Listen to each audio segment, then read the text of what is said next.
Welcome to Raging Bullets, a DC Comics fan podcast, episode 123.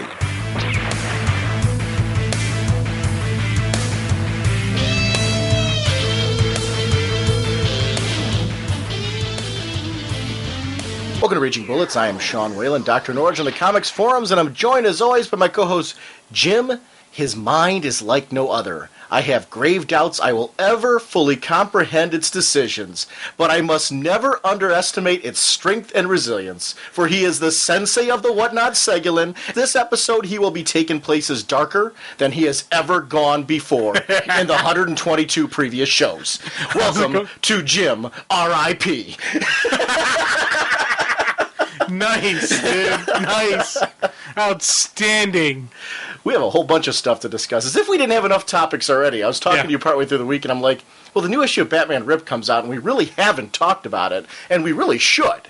So we added that onto here as well. So we're going to be talking about Birds of Prey 118 and Teen Titans 59. We're also going to talk about, quickly, issues 119 of Birds of Prey and Teen Titans 60, but they're going to be more Speeding Bullets style, where we just kind of casually talk about some thoughts about those because we already had prepared for discussion those previous two issues. So we're going to kind of just casually talk about those books because we want to talk about some of the smaller books that we don't usually get to on the show, and Birds of Prey and Titans are favorites of both of ours that it's time to discuss. We're also going to talk about Batman 678, the third part of Rip, which means obviously we're going to be talking about the events that occurred beforehand in this story that just begs to be discussed.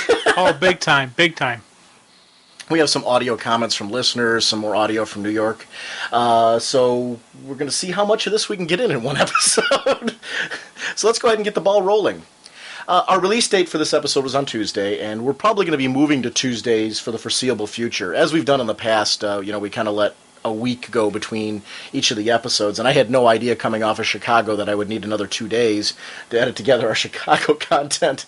But you and I, the way we went really portable with the iRiver, mainly because I wanted to be able to toss it in my pocket or in the back of the bag, and we were passing the iRiver back and forth because we didn't have an external mic on it. So because of that, every time we passed it back and forth, there's a crackle. So I had to take out all those crackles. And it was nice because we got some nice forum comments of people who said, I didn't really notice that bad of an audio quality off of it.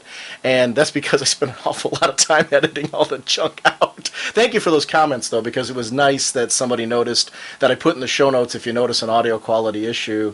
I appreciate that people said no, that there wasn't, because I put a lot of work into trying to take it out. So it's nice that somebody had something nice to say about that. We are proud members of the Comics Podcast Network and the League of Comic Book Podcasts. We remind everyone that we are continuing to support the Hero Initiative, and actually in our DCBS ad, we're going to chat about the Hero Initiative's offering this month in the DCBS orders. There's a nice sketchbook, so we'll talk about that in a couple minutes. But if you want to continue to support the Hero Initiative, it's www.heroinitiative.org or call 310-909-7809. And there's a handy-dandy link to support it on RagingBullets.com that takes you to their PayPal section where you can donate to them directly. And remember, just the price of a comic book will help some people out, some of those classic creators who really right now can use your support. And Gene Colan's a big one that they've been supporting recently. But check out their website to see all the wonderful things they're doing for comic creators. It's a great chance. If you're a fan of this hobby, it's a great chance to give back to the people that set the foundation pieces for this hobby that we're continuing to enjoy to this day. Our sponsor for this episode is DCBService.com and, of course, InStockTrades.com. The Joker hardcover, I haven't ordered yet for this month, and the Joker hardcover's been solicited. It's written by Brian Azzarello, with art by Lee, it's Bermejo, and Mick Gray. It's a hardcover original graphic novel written by Brian Azzarello, the creative teams behind Lex Luthor Man of Steel, which I really enjoyed, so I'm excited about this. It shows an even darker and more disturbing side of the most dangerous man in Gotham. After yet another stint in Arkham Asylum, the Joker finds his city divided among mobsters and costume villains. Not content to settle for a piece of the pie, the Joker vows to take back the whole damn enchilada by any means necessary. Look for appearances by a slew of Gotham's most wanted, including a gritty take on Two-Face, the Riddler, Killer Croc, Penguin, Harley Quinn, and even Batman. Not since The Killing Joke have you seen such a powerful tale of the Joker. You won't want to miss this one. And it's 128 pages, regularly $19.99. It's 50% off, only $9.99. So for those of you that are sitting there saying, boy, I usually avoid hardcovers because they're so expensive, you can get it at 50% off. $9.99 is a lot easier to take. You're in trade paperback prices then. Yeah. And dude, as soon as I saw the discount, I'm like, that's it, done. I ordered that bad boy. Well, I know a lot of people wait for these type of things when there's original hardcovers that come out till ultimately they'll solicit the trade. And in this case, you can get that hardcover now, that nice, good-looking hardcover for your shelf at trade paperback price, which is, on a budget. These are things to consider. So, yeah, when you mentioned right away that you ordered that, I'm like, yes, because I knew this one was going to be an exciting one. So I'm excited to read it. We'll have to, what we'll do? Let's plan to do that one on the show. Definitely. Yeah, so that'll be a show topic in the future. Secret Six #1. Anybody didn't know that Jim and I were going to be getting this one. You bought 2. Yeah, I ordered 2. One, I figure I'm going to get some autographs on it eventually, and the other one I'll have for my reading purposes. So I'm getting 2 now. Yeah. The second you said that, I'm like, I always do this. I'll buy the book, and when I'm going to go to conventions, I'll be going through my local comic shops or mail order places to grab that second copy, because every time I get a book signed, I've got to have a reading copy. Because I have a lot of, anytime I meat a creator and I have them sign a book, if it's a favorite creator, I have it framed. And I put it up on the wall because I want to fill my whole wall of the office here with just creators that I've met. And I'm taking down some of the ones that I bought that were pre-signed, and I'm going to have up only ones from people that I've met. And they're like memories of those meetings. It's kind of a neat little conversation piece for me that I'm kind of putting together that I think is going to look really cool when I'm done. And I'm going to have to find more space for these, because I also ordered that Starman poster. Yeah. So, and I did get that off eBay, the Alex Ross one of all the covers put together. So I'm going to probably order 2 copies of this as well, because it's, the kickoff of the Secret Six series. The Secret Six are back in an all-new ongoing series that promises to deliver some of the darkest, most twisted action-adventure in the DC Universe has ever seen. Well, since the last time the Secret Six got together anyway, writer extraordinaire Gail Simone is reunited with Birds of Prey penciler Nicholas Scott to chronicle the adventures of the Six. And you will not believe what they have in store. Join Catman, Scandal, Deadshot, Ragdoll, and 2 others as they prepare for an adventure that will take them through the gauntlet across the seediest parts of the DC Universe and ultimately pit them against a foe more and more mysterious and murderous than any they've had to face. Don't miss the beginning of the most ferocious and scandalous Six story yet. And it's 32 pages, regularly $2.99, 75%. It's only 74 cents. Yeah, so even if you're not going to buy 2 like Sean and I, one for 74 cents, it's under $1. Wait, you cannot pass that up. Jim, if you buy 2 at 74%, you're still getting it like you bought 1 and half off. Yeah. This one was one that's the Hero Initiative offering. It's the 3-minute sketchbook trade paperback. Comic fan Michael Finn has been going to conventions for years getting 3-minute sketches. He'll toss an artist a backing board and ask him to do a sketch in 3 minutes, no more. The results are often stunning and surprising. Now the Hero Initiative has collected Michael's sketches into this great art book, featuring contributions from Neil Adams, Howard Chaykin, Steve McNiven, George Perez, John Romita Sr. and Jr., Walter Simonson, Michael Turner, and more. See favorites like Spider-Man, Hulk, Hellboy, Wolverine, Conan, and more, all benefiting the Hero Initiative, featuring an original cover by Joe Quesada. It's regularly $12.99, 20% off, only $10.39. But that's, you're donating to the Hero Initiative, and I'm buying that for sure, because I'm a big fan of sketches. So to be able to get that sketchbook and knowing the proceeds are going to the Hero Initiative, for me is an incentive to buy it. Yeah, and when you look for it, make sure it's under Other Comics, The Hero Initiative. So it's under T. So if you're looking in the H section, you're not going to find it. Look under T. Yeah, honestly, I would have missed that one myself, so thanks for pointing that one out, Jim. Whatever your shipping preferences, whatever your bag and boarding preferences, DCBS accommodates your collecting needs. And don't forget, our in-stock trades book of the month for June is 7 Soldiers of Victory Volume 2. We've already announced that our next one's going to be Uncle Sam and the Freedom Fighters, but we're going to be getting that discount set up, so that's not quite in place yet. So as soon as that is, we'll officially announce it on the show on our next episode. It's regularly $14.99, 47% off. It's $7.49 for 7 Soldiers Volume 2. We're going to be doing that in a few weeks. So it'll definitely be in July. Seeing as our June book, we'll do the episode in July. Our July book, Uncle Sam and the Freedom Fighters, we're going to be doing in August. So It's cool. Green Lantern the Sinestro Corps War hardcover, Volume 2 is out. And this has Green Lantern 24 to 25, Green Lantern Corps 16 to 17, and it's basically the finale of that whole. It's regularly $24.99, 40% off, only $14.99. So for those of you that have been collecting it, I got the hardcovers, all three. There's actually three hardcovers, Volumes 1 and 2, and then there's the Tales of Sinestro Corps War hardcover, which to me, that story was so good that I wanted to collect it. Did you get all three hardcovers? Oh, yeah, I got all three, and if they ever do Absolute of this, I would get the Absolute as well, even though I have the end of it. Dude, this has just been a wonderful read, multiple read-throughs, and just an enjoyable experience. So, I had to. This is one where I was like, when I was reading the original floppies, I'm like, okay, I'm picking up the hardcovers on these. InStockTrades.com remains your source for your collected edition needs. Thank you for supporting us, DCBService.com and InStockTrades.com. We want to thank all of you for supporting us with whether it's Podcast Alley, Pop Current, iTunes reviews, anything you're doing to let people know about this. Even if you just let a friend who doesn't listen to podcasts know about our podcast. If you're in the comic shop and people aren't listening, letting people know that podcasts are free. Those little tiny things you do for us are huge. We really appreciate you just taking the time to let people know about us and podcasts in general. We are officially on Facebook. It's ragingbullets@gmail.com if you're looking for the email address, and the name is Raging Bullets, so we'd love to have you connect with us on Facebook as well.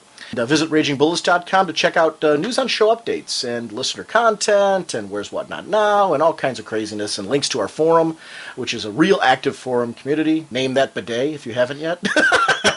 From last episode. you got to see that thread? Dude, Old Faithful, come on, man. You didn't see the Pop Rocks one, then I take it. That's my favorite yet so far. I saw the Pop Rocks with the Mentos and Coke. I was like, come on, but Old Faithful, come on, man. I like the picture of you as chemo. Yeah.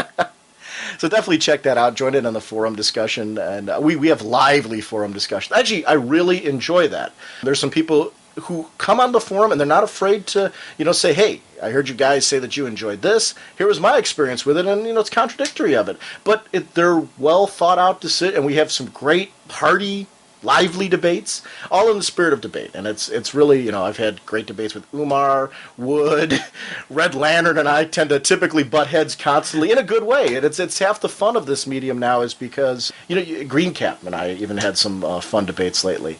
It's great to just be able to talk about comics in an environment where you're all fans and you're all there for the purpose of good, honest, hearty debate about these books that we all love. That's why we're here and trying to get the most bang for our buck nowadays. So definitely come in and join us in the forum. You're always welcome there.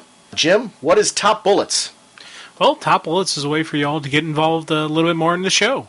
You send in your top 5 picks, maybe a little something about the book, why you're digging it, what's it about, or even if you just want to say, these are my top 5s, you send it to me, I tabulate the total results, come up with a massive list from the listener list, read it on the show, Sean and I will comment on it, then we'll give you our top 5 to 10 depending on how we feel that month, or depending on what the read is. It's going to be 10 for me this month. Okay, it's going to be your top 5 naturally seems to have 10 books in it. Yeah. I honestly do. If I'm going to do multiple books, I like to try and put them at least in a hierarchy order for me. You do your own I actually like your rationalizations, so kind of keep doing the things the way you do it. It makes sense to me. Fine, right.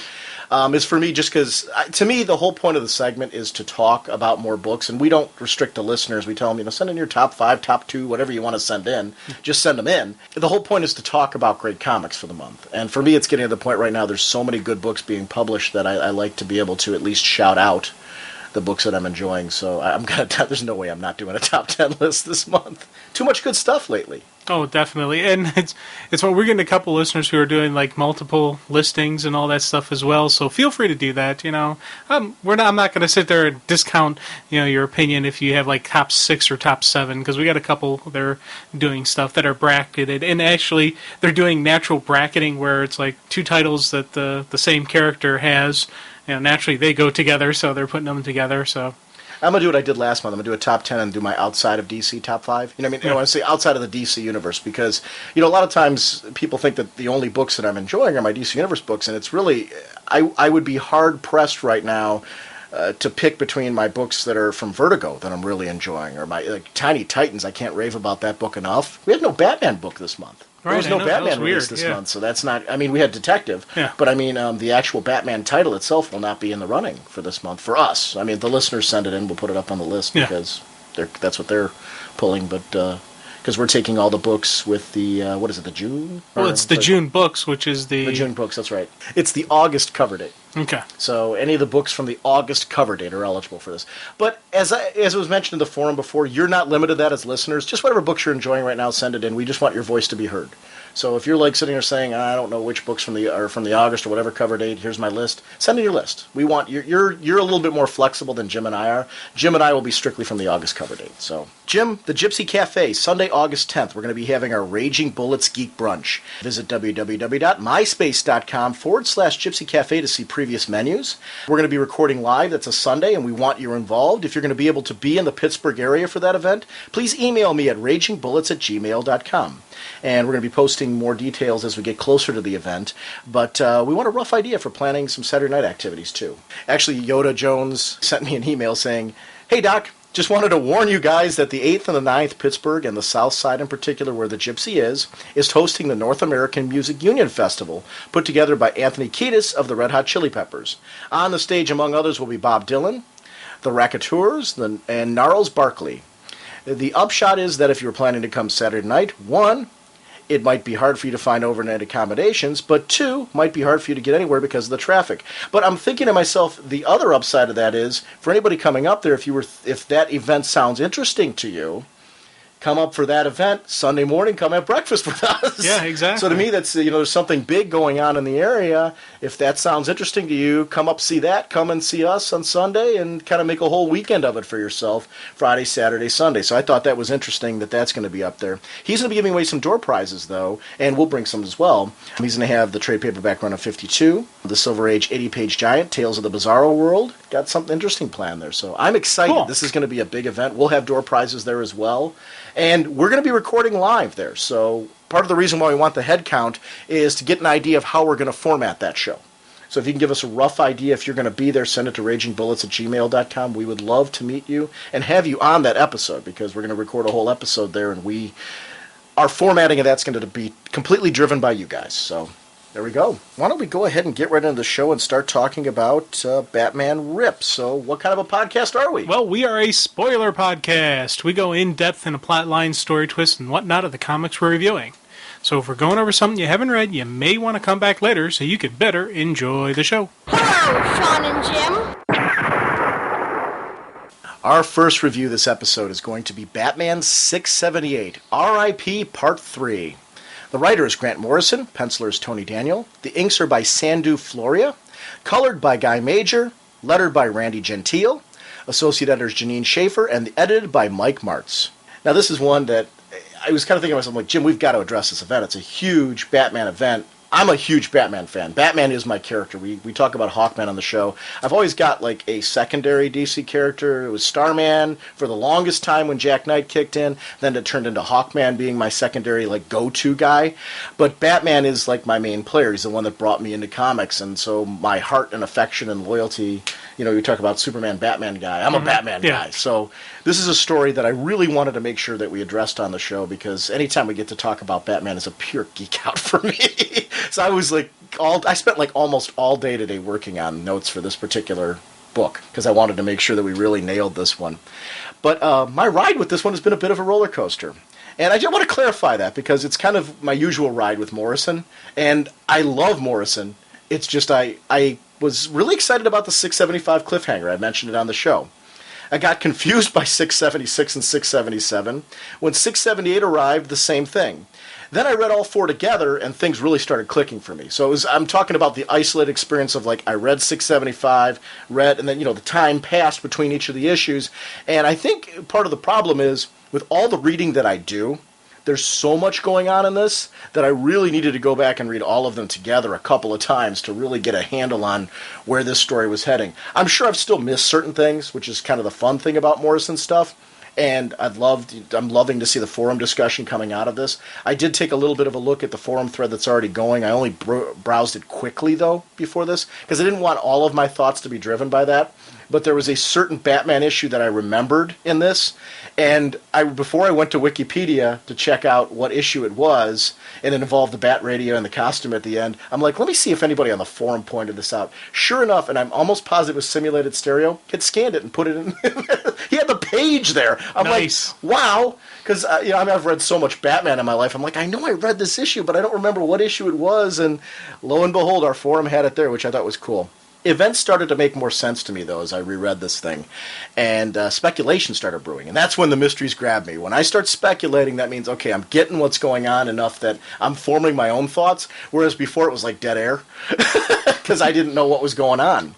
It took me some time when I was reading Grant Morrison, I don't know how you are with him, to get used to his writing. There's stories like All-Star Superman where it's like, I get him right away. Then there's stories like Seven Soldiers where even multiple read-throughs, like right now I'm reading it again because we got an episode coming up in about 3 weeks or so. We're going to be doing Seven Soldiers. I'm back reading Seven Soldiers again because I want to read Volume 1 and then read all of Volume 2 for that episode. I'm impressed as hell by people who understand everything he writes in the first read-through. I don't know how they do it, but kudos to you if you're one of those people, because it easily takes me 3 and 4 readings for his stuff. I get a lot of bang out of that at the end because then I've got a lot of value out of the story. I go from being like confused to slightly frustrated that I'm still confused to then all of a sudden having things click together and realizing all the connecting threads he put in and saying, oh my gosh, this is darn cool. And that's my Morrison experience. And I think it's kind of I wanted to make an honest statement about that before we started into this review, because he's one of those writers that, for me, I put a lot of work into understanding him.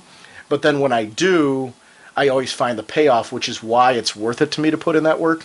And there's probably people banging their heads against their iPods right now saying, what, you don't get his stuff like right away, you moron? But I think it's an honest approach. Where are you at? Well, I get him on the first read-through. Do you? You're one of those people? Yeah. Come on, dude. I get him when we sit down and actually, when we have our discussions is usually when I finally get a complete grasp of him. Right now I have a good understanding, I have a good flow through of what's going on, and I know by the end of our discussion there'll be stuff that I have in my notes that I'll be completely just throwing out the window, going, "Oh, dang, yeah, that's cool." Just he is one of those multiple read through kind of guys, and I read through the current issue without doing a read through, and I put down the issue going, huh, what? And I knew what was going on, but I was like, huh? And then I picked it up and I reread everything through. Then as soon as I read through, I'm like, oh, okay, yeah. And it was just like the light bulb just click. Then I started doing my notes, and some more light bulbs were clicking. It was just a multiple, as it's going on, as I'm thinking about it, I read it, reread through, look at something else, like, oh yeah, hey, wonder if this is that. Oh, I bet you this is. Oh, cool. And it's like that growing, build on each other. So it should be neat by the end of this discussion. I was worried too because I had told you, I said let's do an issue of Batman Rip for this episode because I said we need to talk about the event. That was before I got the issue. So then I got the issue and I read it and I'm like, oh my god, I don't know what's going on. So I went back and reread the whole thing. It was literally yesterday. My wife and I were driving out to visit some family it was July 5th, so we were going out for fireworks and things like that because Ashtabula has their fireworks on the day afterwards.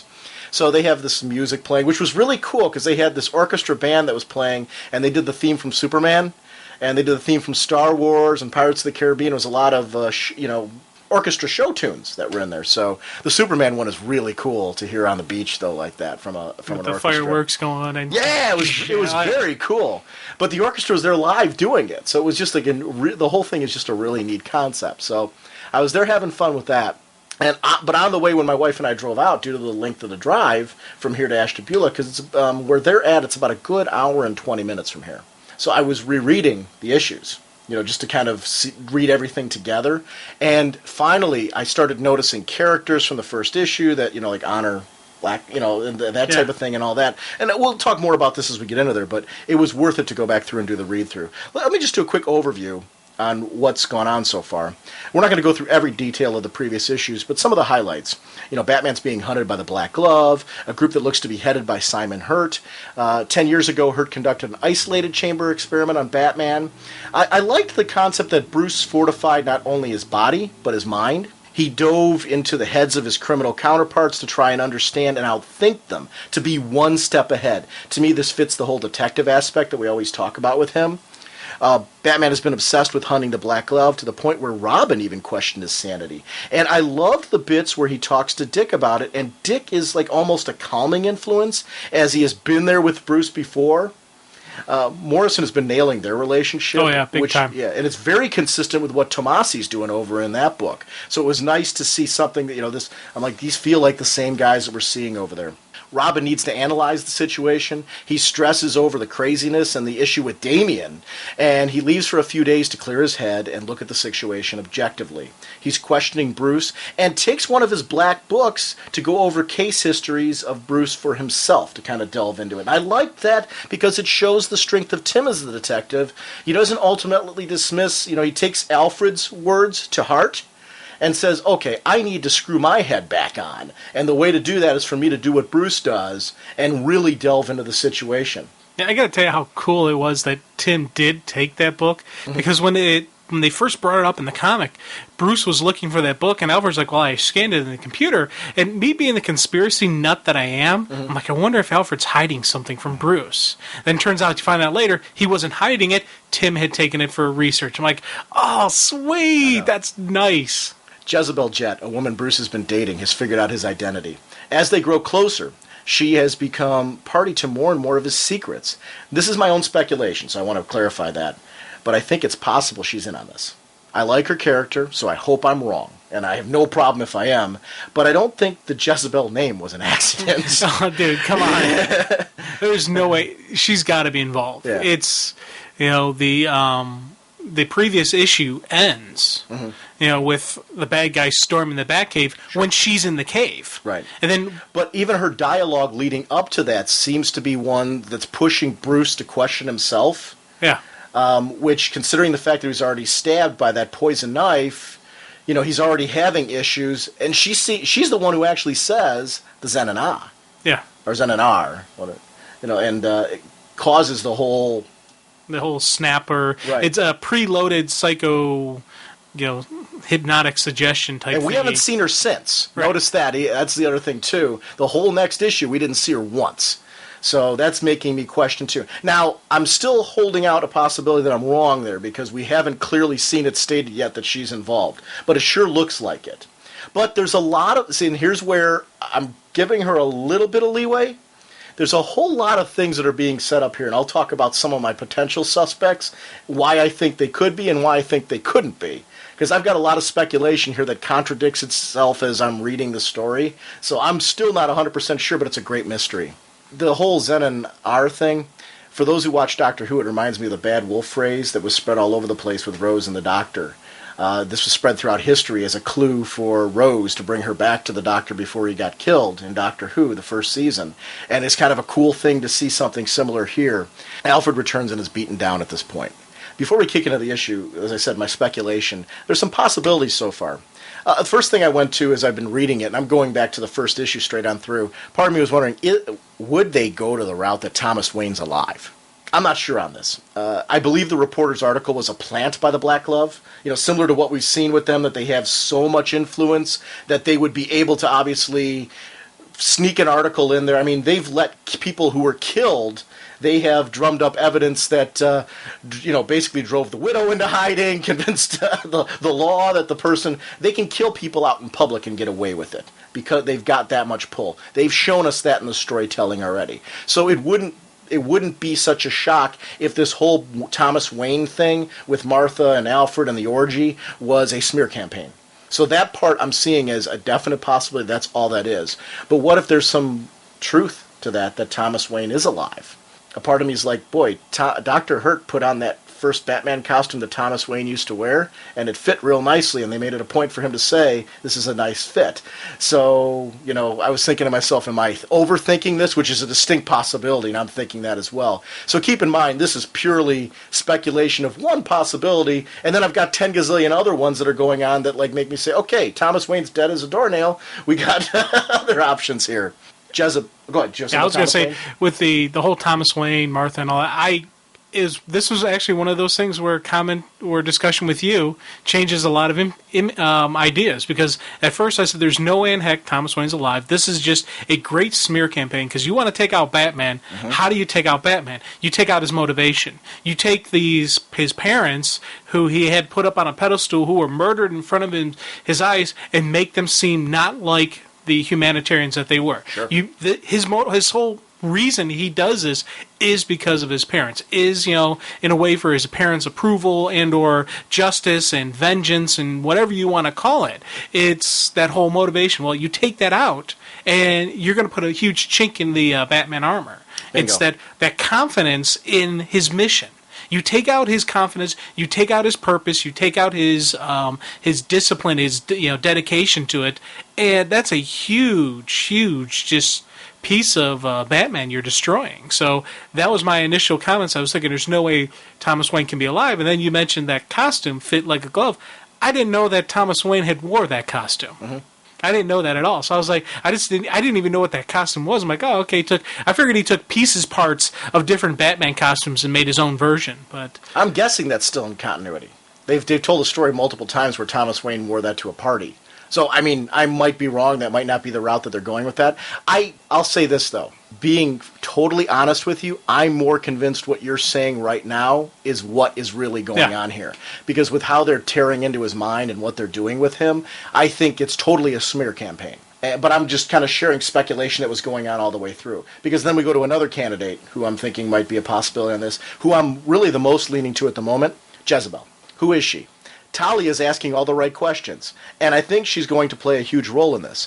She and Tim separately go to fill in puzzle pieces for us.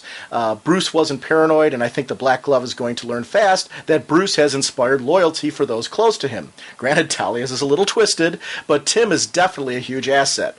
We'll see his importance to Bruce as a partner in this saga, I'm feeling, where Bruce is going to fight back due to the strength of his mind and character. It's no accident Alfred commented on how hard he trained to hone that, and Bruce Wayne will be Batman at the end of this, and there's more as we go on later in this story on why I'm firmly believing that now. But this is one of those where my biggest target right now is Jezebel. For a while there, I was wondering to myself, is Alfred a suspect? I was thinking, is this the return of the outsider? Because there's been such a talk about it would be somebody who'd have to know the inner workings of the Batman in order to pull this off. And so I was looking at that. Are they going back to this type of thing? I am thinking this is not the case, though. I think Morrison's using a great deal of Batman's past as a nod to it, which is why we're seeing the first Batman costume, which is why I'm saying I don't think it's Thomas Wayne. I don't think it's Alfred. I'm just kind of throwing where my head's gone as I've been talking through this.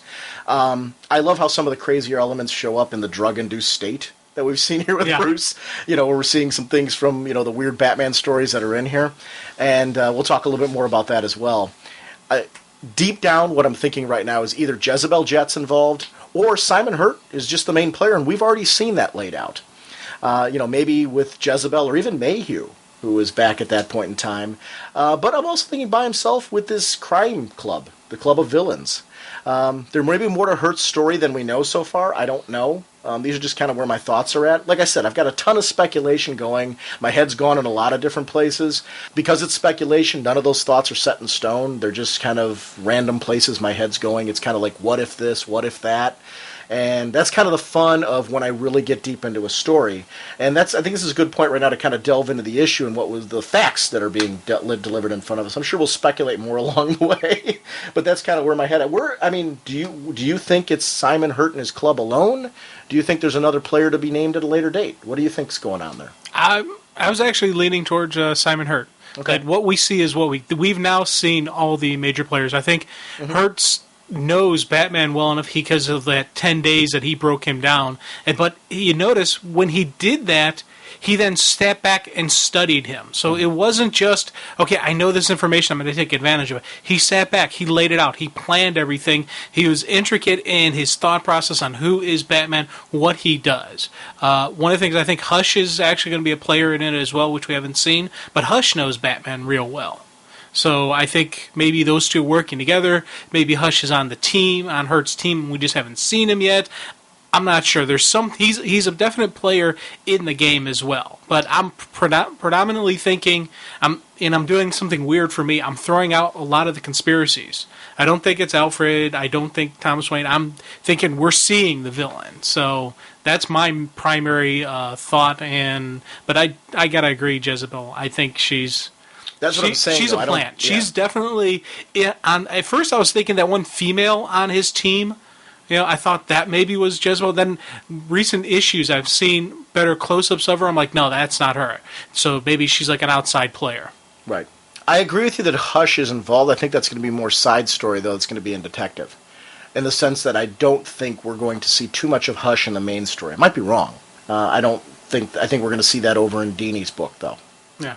Well, I know we are going to see that. Right. I think next month is the beginning of Hush there, but right. I think that's going to be interesting to see. But I'm wondering how much he is into this because he does know the Bat. He understands Bruce. He understands Bruce's weaknesses, so he could definitely be an asset with somebody. And if someone who's studying Batman, monitoring, tracking him, watching him afar, but not only just studying Batman, he's studying Robin. He studied Nightwing. He studied his full crew.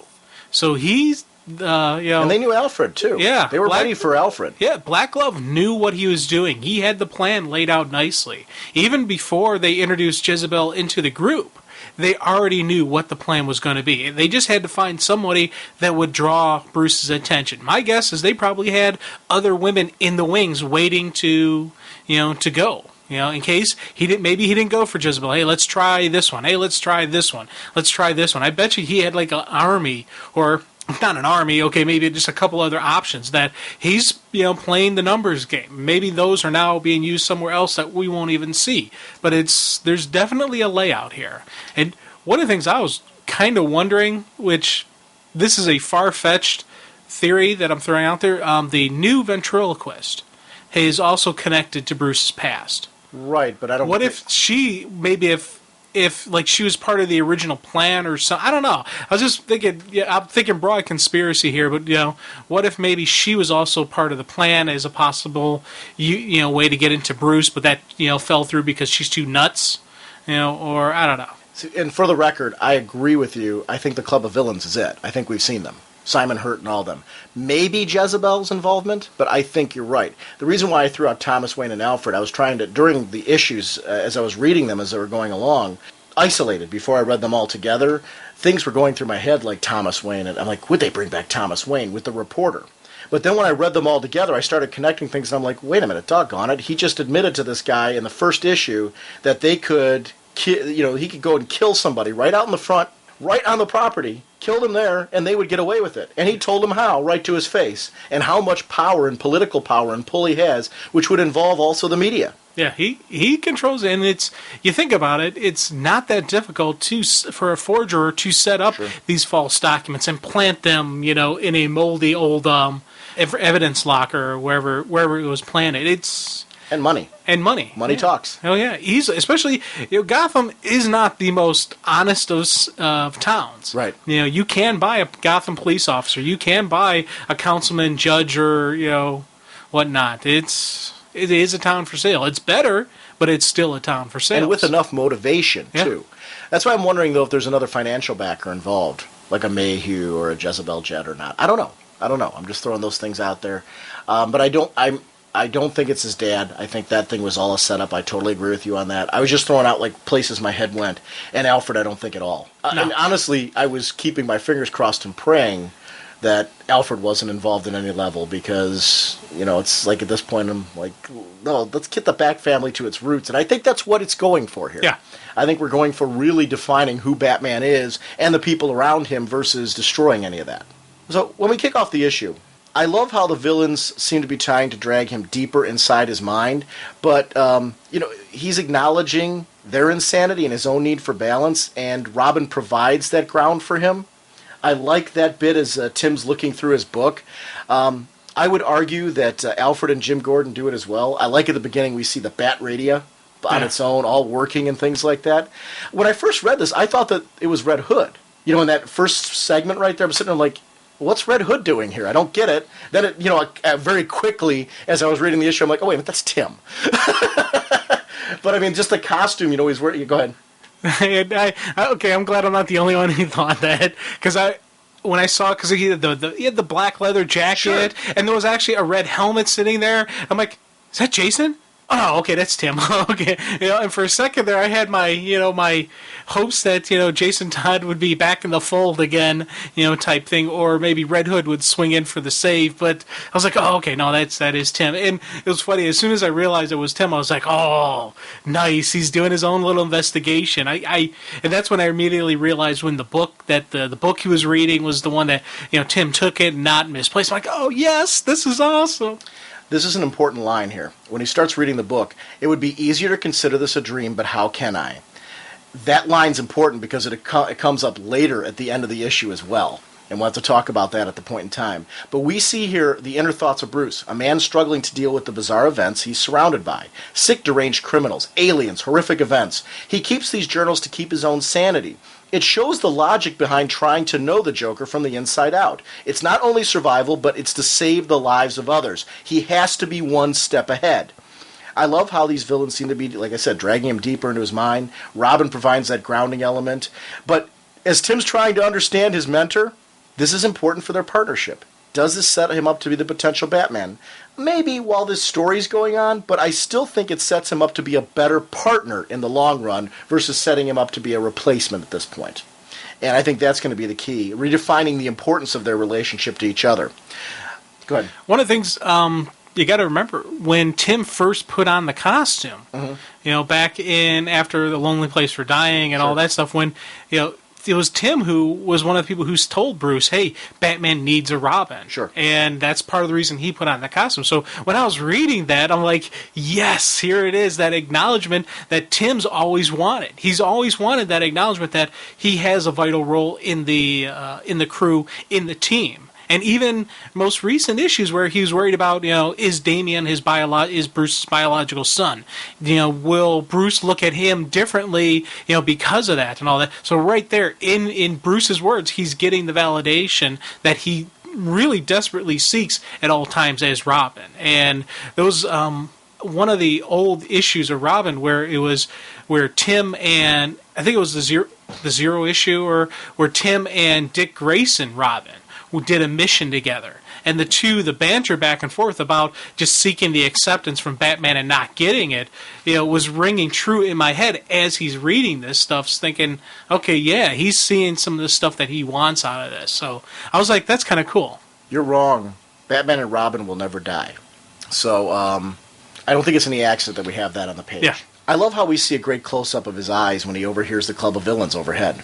Just that moment where it clicks for him that, wait, somebody's out there? And there's a great action sequence with the motorcycle, and this is vintage Tim.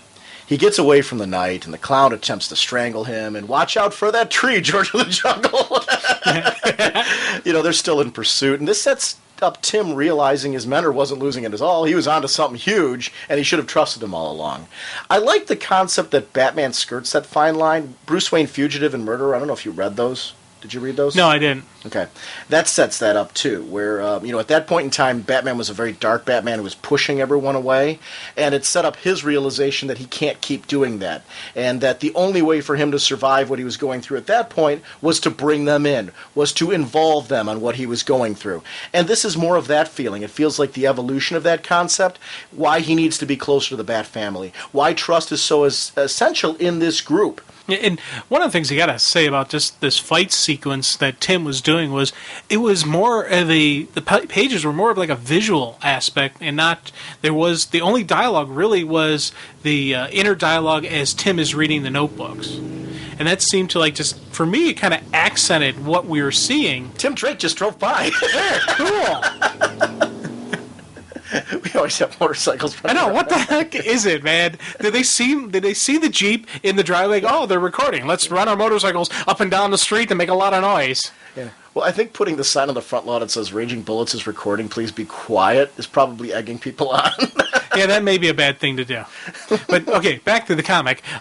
Just that whole when he's driving the motorcycle and just that visual stuff, for me it was just a cool sequence that I actually found myself looking at a couple times just to kind of enjoy the artwork there. There was just some wonderful looking, just some beautiful stuff there. I was just like, wow, this is real cool. Tony Daniel's artwork has really evolved on this book as it's been going on, especially from if you look back to his work on Titans even.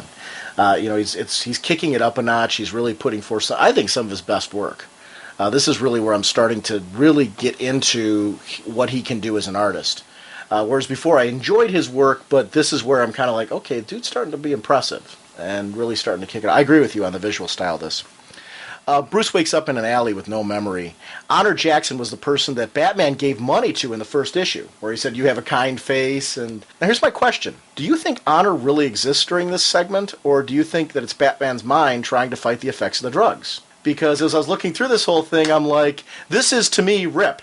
The death of Bruce Wayne as Batman. We're seeing it right now in these pages. Right here, when he wakes up with no memory, Batman's dead. They got him. They got him in the alley. He's dead at this point. We've seen the death of Batman, so to speak. They did this in a way that, they went for his head. That Zen and R set him up in a state, and then we see gradually through this whole segment. What do you think? Honor there or not? I might as well throw it out there because...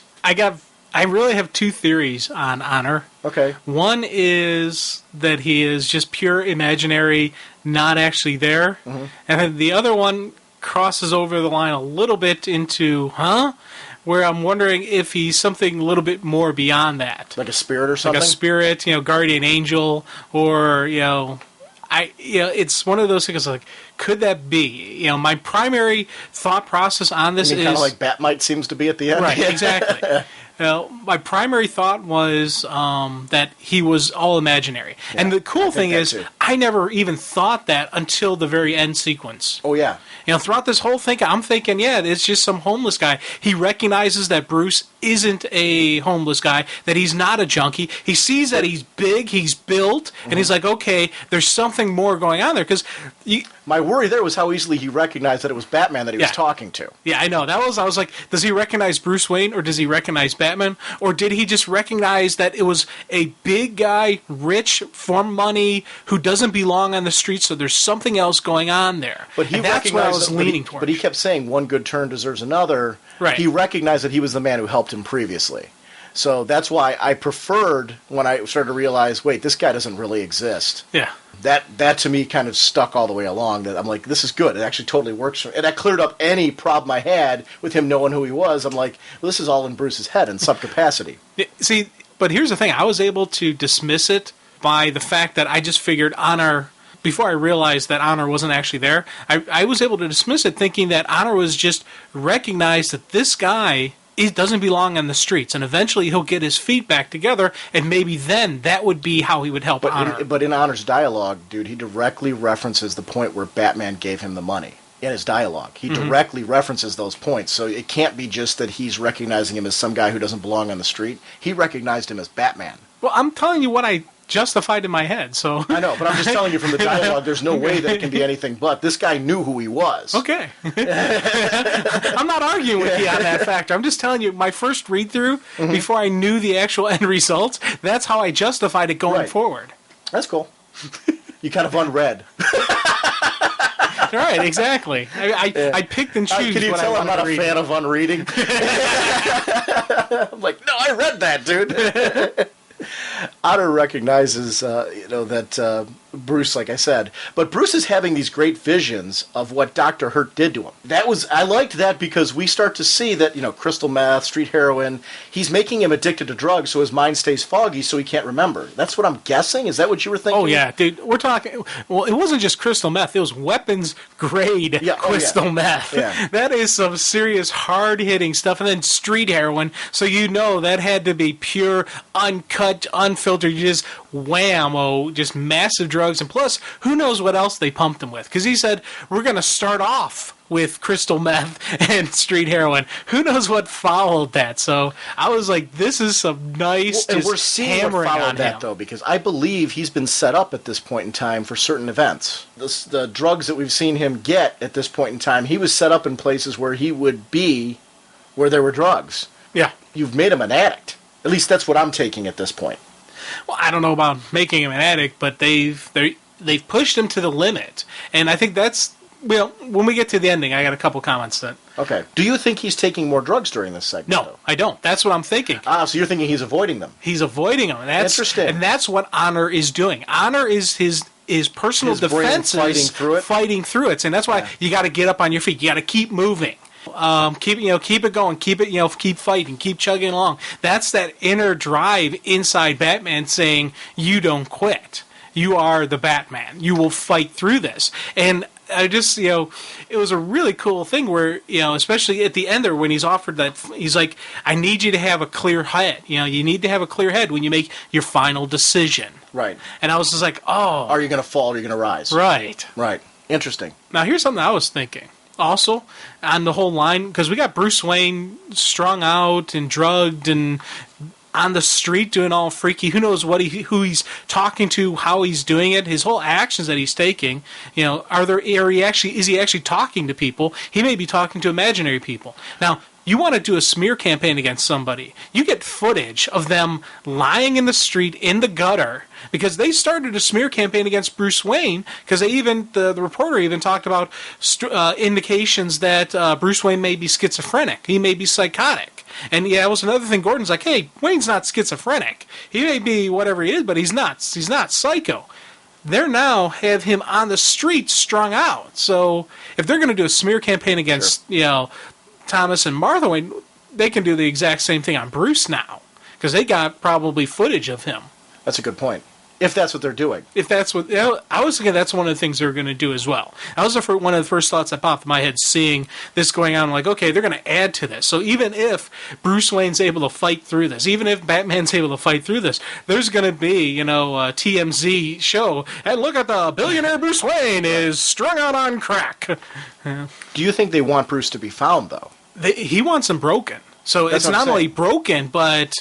out in the public, not able to be Batman. And not able to be alert enough to defend himself. Right. Because, granted, okay, I agree with you in the sense that they'd have the, that whole smear campaign going on, but they don't want him to be able to come back and try to defend his actions, because that goes against what they want. But that's also part of the breaking. Because he doesn't know who he is. But they're also hoping that they want to break him even fully beyond what they've broken him. They're not done with him yet. They want him to recover. They want him to get. I disagree with you. Let me finish. Mm-hmm. They want him to recover. They want him to get cognitive, but to be so broken and so beaten that he doesn't fight back. Then why do they reference that they would bring him back? They don't reference him coming back. At the end of the book, they say they would bring him back. They will bring him back and make him his butler. Right. So he's still around. But he'll willingly be subservient to him. That's how I took it. But he doesn't know who he is. He doesn't know who he is when he's on the street right now. He doesn't know that he's Bruce Wayne. I'm thinking they want... I think that Code Word did this to him. See, but the way I took it, that ending of the book, is that they will bring back Bruce Wayne, but Bruce Wayne will be so beaten that he won't fight them back. That's how I took. They wanted the ultimate. They want to take the city. Yeah, but they wanted also just the ultimate little, you to Batman. Have him be their manservant. Have him, and not some guy who doesn't know who he is. They want Bruce Wayne, the guy who was the Batman, to say, yes, sir, no, sir, what do you want me to do for you, But they don't want him to come back on his own, dude. They don't want him to recover on his own. They said they would bring him back. They aren't going to let him recover on his own. I think that Code Word's... They're expecting that the Code Word and what they've done to him has taken him so out of the game, he will not be able to come back. They killed him. We're kind of saying the same thing, but a little differently. Well, you're saying that you think that they are expecting him to come back. I disagree. No, okay. See, that's... Okay. I'm not saying they expect Bruce Wayne Batman to come back. Mm-hmm. They expect their defeated Bruce Wayne Batman to come back. They want him to know that he was Batman. They want him to know that he was Bruce Wayne. But they want him to know that he was Bruce Wayne and Batman, but be so defeated by them that he won't rise up to them. See, and That's how I think it. No, see, and I take it that when they said they would bring him back, I take it that right now with what they've done with the code word, they're expecting that they've taken the man's mind, his memory, they've completely broken him down to the point he doesn't know who he is or which way is up. I don't think they count on the fact that the mind of this man, and I think that's what we're going to see here, the mind of this man is far stronger than what they're expecting. And what we're seeing right now in these pages are the fact that these things, this like the stuff with honor and all that, these are evidence that this man's mind is fighting back against what they've done to him in a way that they never expected. I think they're going to be in for the shock of their life when this man recovers from this on his own. And I don't think that's what they're expecting. They said they would bring him back. I take that as Dr. Hurt saying, we've broken the man down. They think he's dead. He's done. They said, Batman's dead. Mm-hmm. They said at this point. I think they think, and I might be wrong, dude. That's what I'm just saying. I'm just throwing out there where my head's at. We're seeing it in two different ways. And I think it's important to clarify the two different positions because I think you've got one idea, I've got another. And it's speculating at this point because we haven't seen it fully laid out. But I'm reading it as right now that Bruce is fighting with his mind to get back. And that's what we're seeing at this point. I don't think that they're expecting, though, this man to recover and come back like he's going to.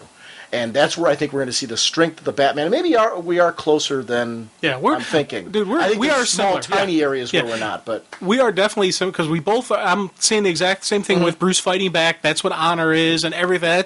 That's just the mental discipline of.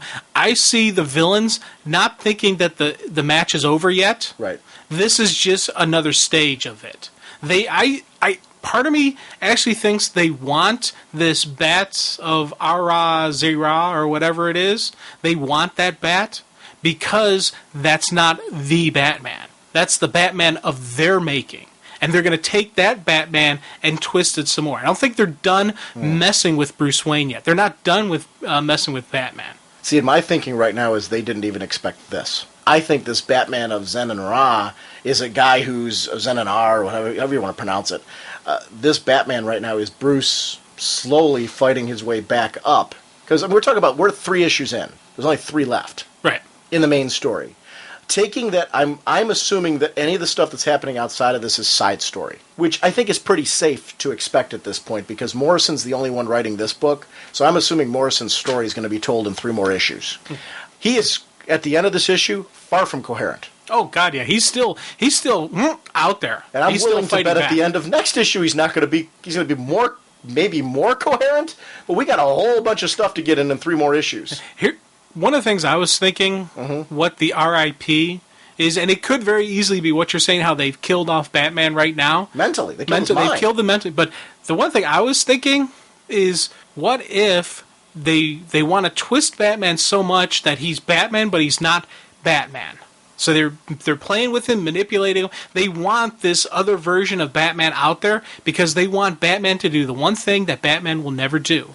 Kill. If Bruce Wayne were to kill somebody, whether he's under their influence or whatnot, it does not matter. That would end his mission. Right there, Bruce would walk away. If he took a life, he wouldn't be able to deal with it because then he would have crossed over the line. Then he would have become what he fights so hard. That, for me, is what RIP means. They want to get Bruce Wayne to... They want to manipulate him and get him to kill somebody or take a life or put him in the situation that he may take a life. There's a difference between consciously doing that and unconsciously, though, and Bruce would recognize that. I don't think so.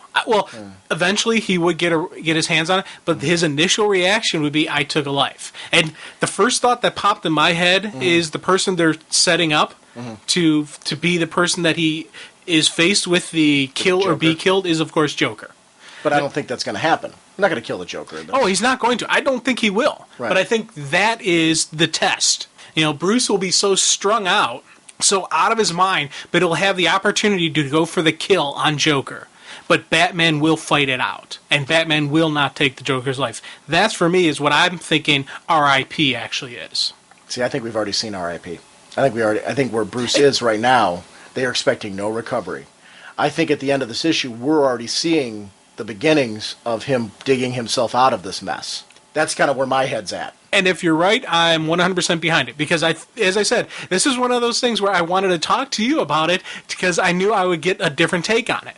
I could very easily accept your story. If that's what happens, I'd be happy. If mine happens, I'd be happy. If a third option that I haven't even thought of happens, I'll probably be happy. Because there's just so many different ways this thing can go with that it's still one of those. I was like, and I'm betting the next Batman issue, I'm probably going to pull out all of these again, reread them one more time. I definitely will. These I haven't sealed up these books yet. They're still in my to reads pile because I'm like, when the next I'm going to read them all through, just because you need to have that flow through. It's this is.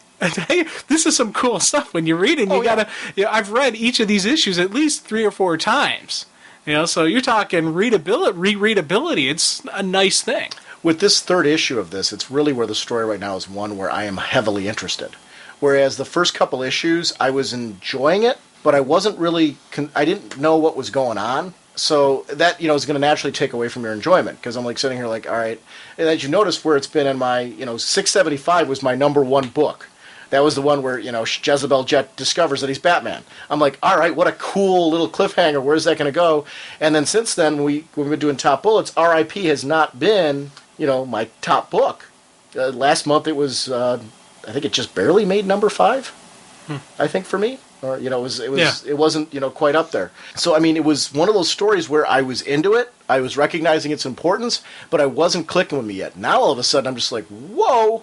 This was the issue where, after reading them all together, and that was the key to it for me, it started, and I see that, again, that's why I said there's a lot of speculation going on here for me, because it's a mystery that's unfolding, and as I'm getting more of the pieces, I'm developing my own idea on what's going on. It sounds like you're doing the same thing, and that's kind of the fun of this whole thing right now, is that when you understand enough to do that, and you develop your own kind of ideas, you get kind of passionately behind them. I do feel like at this point we're seeing Batman's mind fighting back to him. We're both, you and I are both we both really agree, set on that. We're both 100% in agreement on that. This is and that was a cool line that Alfred had about just the strength of his mind, that we'll never truly understand what he's been through and what he's capable of, and we're seeing that with with Honor. And I was just like, that is sweet. I kind of like that. And now, as we later on in the issue, we see Bruce, fight off some thugs. Let's talk about that in a minute, because just real quick, as long as Nightwing is fighting some gladiator-style villains, and Tim is worried, so he calls him up. He's realizing that no word from Wayne Manor is a huge problem. He tells Dick to meet at a certain checkpoint. The problem is the Club of Villains has arrived to try and take them both out. I love the whole checkpoint squad banter between the characters. They were raised by the same man. Well, at least trained by him. In Tim's case, he was raised by Jack Drake as well. But I liked the fact that, seeing that these two were so closely, trained and built up the same way, you get to see the familiarity and those. I love the Team Batman. I know you always throw those type of comments out, and I totally am. I'm like, we got to talk about this because I knew you would be into that as well. Yeah, this has been a great Robin issue as well. So that's one of the reasons I was really giddy to talk about it, because this is just I can see this person in the Robin book. I can see this Nightwing in the Nightwing book. It's just so, they're firing on all cylinders here. All these creators have created this Bat family, this bad genre that is just this really cool unit. Now, I'm wondering if we're going to see even more stuff get pulled into, like with maybe Oracle, maybe a call into Oracle when if Tim needs further backup, or do you think Tim would go to the big guns? If he can't reach Nightwing, he can't reach Superman, he can't reach Wayne Manor, would he call up Clark or Diana? It all depends. I think we got to see how the story unfolds. Because that would be something I'd kind of like to see him make a call to the Justice League saying, hey, I can't find Batman. We got a problem. Right. Because he went to Nightwing, had set up for the Checkpoint 5, meet up there. If something goes wrong there, I'd like to see that. I'm guessing at this point, no. Yeah. I don't know. I'm assuming this is a Batman family contained story. Probably. That's why I was thinking Oracle. He would go to Oracle, because he's gone to Oracle before for help and guidance and whatnot. I'm guessing with her status quo now, though, no. Because she's not even in the same area. Yeah, she's out West Coast, but it's Oracle. Sure. So, I don't know. We get back to Bruce, and this is the section you wanted to go to, and that's why I'm like, let's just move ahead to where we're going to talk in our discussion. Honor hands Bruce a bag of dope. But here's the part. Notice we never actually see Honor interact with the drug dealers. Is he really there? Bruce runs with the shopping cart and Honor following him, but during that whole fight scene, we saw Bruce do a whole lot of interacting with those guys, but we never see Honor do it. Now, do you think those guys were actually there? Because here's the thing. They reacted to a comment that Honor made.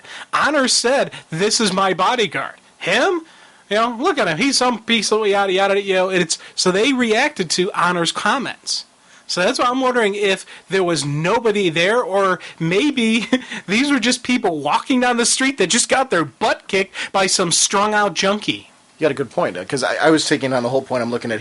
Honor never physically interacted with them, but wow, that's a good point. He did verbally interact with them. Yeah, so were they there as well, is the question. Yeah, that could be just shadow punches. Bruce is just throwing punches. Or I'm honestly wondering if he beat up some people who are just happen to be walking on the pier, and Bruce walks up to them and just starts beating up on them. They're like, what the heck, So I don't know. I was like, because that also could add to the whole another layer of the smear campaign against Bruce Wayne. Here's footage of Bruce Wayne beating up, some little old lady or something. I don't think they want him to be found, though. So I'm going to disagree with you a little bit on that. But I think that's counterproductive to their purpose, is for him to be found. I mean, and I think that's where that's where our thoughts kind of veer off at the moment. I'm taking it as they dumped him in an alley with the intention of without knowing who his identity is, without having any identification. Remember, he has no identification on him either. Otherwise, he would have known who he is at this point, at least name-wise. He just knows that he's got a nice haircut, and he speaks like an educated man. But he doesn't know anything else about himself. He would have gotten there already. So, to me, they don't want him found. They want him, that's the trigger word, the drugs, everything. They wanted him so whacked out he doesn't know who he is. I don't think they want him found. See, I don't think they're done with him yet. I think they have more. I think this is the first layer of the torture. I don't think they're done. I agree they don't want him to walk into Wayne Corp and get a new suit and a shave and a haircut and all that. But I think they're thinking, okay, this was step one. We have more layers to beat on him. I agree with you, but I think the other layers that we're going to see are things like the fact that they're taking out Nightwing, and they don't want him found. Yep. Notice. We'll talk about that as we get to it in a minute. And what they're doing with Tim. I think you're right on that, but I think we're seeing the other layers in a different way. I think that's where we veer off a little bit. Honor kept him up and walking, he mentions, as he gives him the radio that we see, the bat radio that's going to be later. He talks to him about how he kept him up and walking because he wanted to clear his head. Is it really clear at this point, or is it fighting to be clear? And that's where I'm kind of confused at this point. He at the very least doesn't know who he is at this point, and I think it's still far worse than that, from what we're seeing, as far as Bruce's level of cognitive awareness at this point. Honor directs him to Lone Eye Lincoln. He tells him he can either fall or rise again, and it's, again, is it Honor or Bruce pushing himself? That's the part where I'm so confused at this point. Is Honor really there is one of the things that's in my head. Either way, if Honor's there or Honor's not, it's definitely the journey we are going to see him go on, in my eyes. It's a fight for him to get back to cognitive awareness of who he is, of what he is. It's a battle back of a man's mind from being taken to a very dark place. Yeah, see, I honestly, there's no doubt that Honor was never there, in my opinion. And I even question that Lone Eye Jackson, or Lincoln, Lone Eye Lincoln, whether he was actually even there, because you got this drug dealer in Crime Alley. The source in the beginning of it, who gives Bruce more drugs. Bruce either can take those drugs or he could push them aside. And so you're thinking the whole thing was a dream. I'm thinking the whole thing is all completely in his mind. Mm-hmm. And it's Bruce's mind, you could either continue down this path and continue thing, or you can fight it. And every single time Bruce was given the temptation, he didn't give in to the temptation. He fought it one layer. And after he fights another layer, he gets a little bit more insight from Honor Jackson. So as, if you look, every time he got passed over a hurdle, there was something more from him. And then the final, that final piece that he gets from Lone Eye, he gets at those drugs, and Bruce kind of has that horrific before we look. Get to that, even before we get to that, though, the last scene where Honor tells him that this is the view from rock bottom seems to be a metaphor to Bruce's situation. So again, that would be more of what you're saying, building on that. Honor seems to vanish at this point. We always see the bottle there, but then that goes back to the theory, was he even there? Bruce meets with Lincoln at this point and winds up at Crime Alley. Who would take him to Crime Alley but his own subconscious, psyche, right?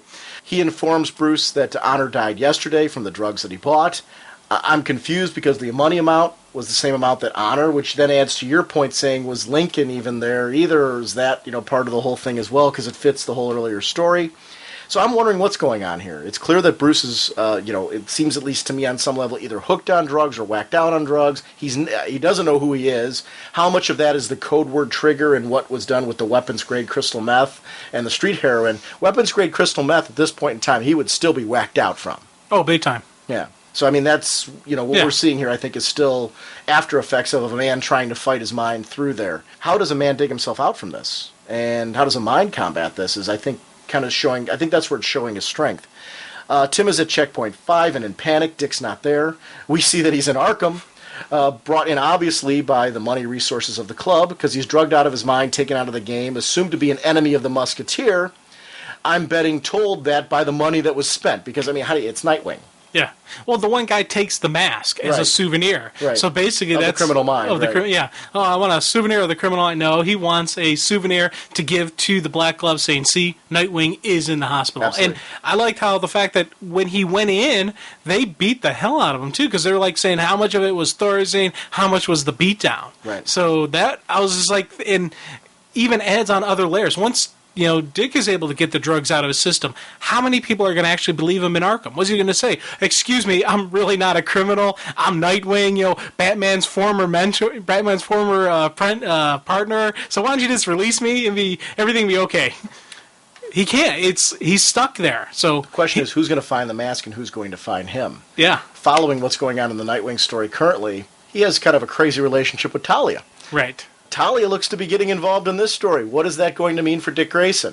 Interesting. Talia also, what about Damian? Right. Because he's another card that hasn't been played, as well as we have, of course, will Jason Todd get in the mix? Oh, yeah. Red Hood? So there's so much up in the air because we've already seen Jason put on the Nightwing costume. Granted, hopefully if he does it again, it won't have the same ending results. But returns into a tub of goo. Exactly. Yeah. Hopefully, but who knows? There could be a lot of different stuff going on with this. That the mind is just starting to race, especially because how interconnected all these titles are. Sure. So it's, I do think, though, the way that I've been reading it, the other stories that are outside this are side stories meant to enhance certain segments, but not necessarily to be, I think the main story's here. These other stories are meant to develop and flesh out segments of the story that have room for that. Mm-hmm. So obviously I think in Nightwing's book we're going to see some fleshing out of what he's going through right now, but I think Bruce's main story, Batman R.I.P., is going to take place in this book. Oh yeah, and I'm wondering if the next Nightwing is going to actually have him in Arkham. If it'll take place right after this, or if it'll be an aftermath of this, or... All depends. I don't know. Back in the cave, Hurt dons the first Batman's costume. It's a perfect fit, and that's like where I said, I started thinking, well, is he Thomas Wayne? And that was before I read all the issues together, just to clarify again. When I read all the issues together and I started to reread those bits where they were using money and political resources and things like that to... get people away from killing. I'm like, oh, obviously a smear campaign would be an easy thing for them to set up. So that I totally think is a red herring. I just think they have him donning that costume just for shock value and showing, too, he puts on a version of the man's own costume in his own cave. Yeah, it's a little smack in the face. And one of the things that got me interested, because one of the things that really ended my suspicion of Alfred was when they show him in that final scene, how he's just beaten and just at the... I was afraid he was going to die last issue. See, my theory is if he was in on this, that sequence, they wouldn't have shown him in such a beaten state. Right. It would have... They where is Jezebel? They would not have shown him, is what I'm... so because they don't show her, adds to my suspicion of her. So it's... that's why I'm glad to see that they showed Alfred beaten like he was, because odds are he's not involved. Or that's going to be the great, swing left hook out of nowhere. Here's the other question I have, and another possibility. We haven't seen Jezebel. What if Jezebel's dead? No, that could be also.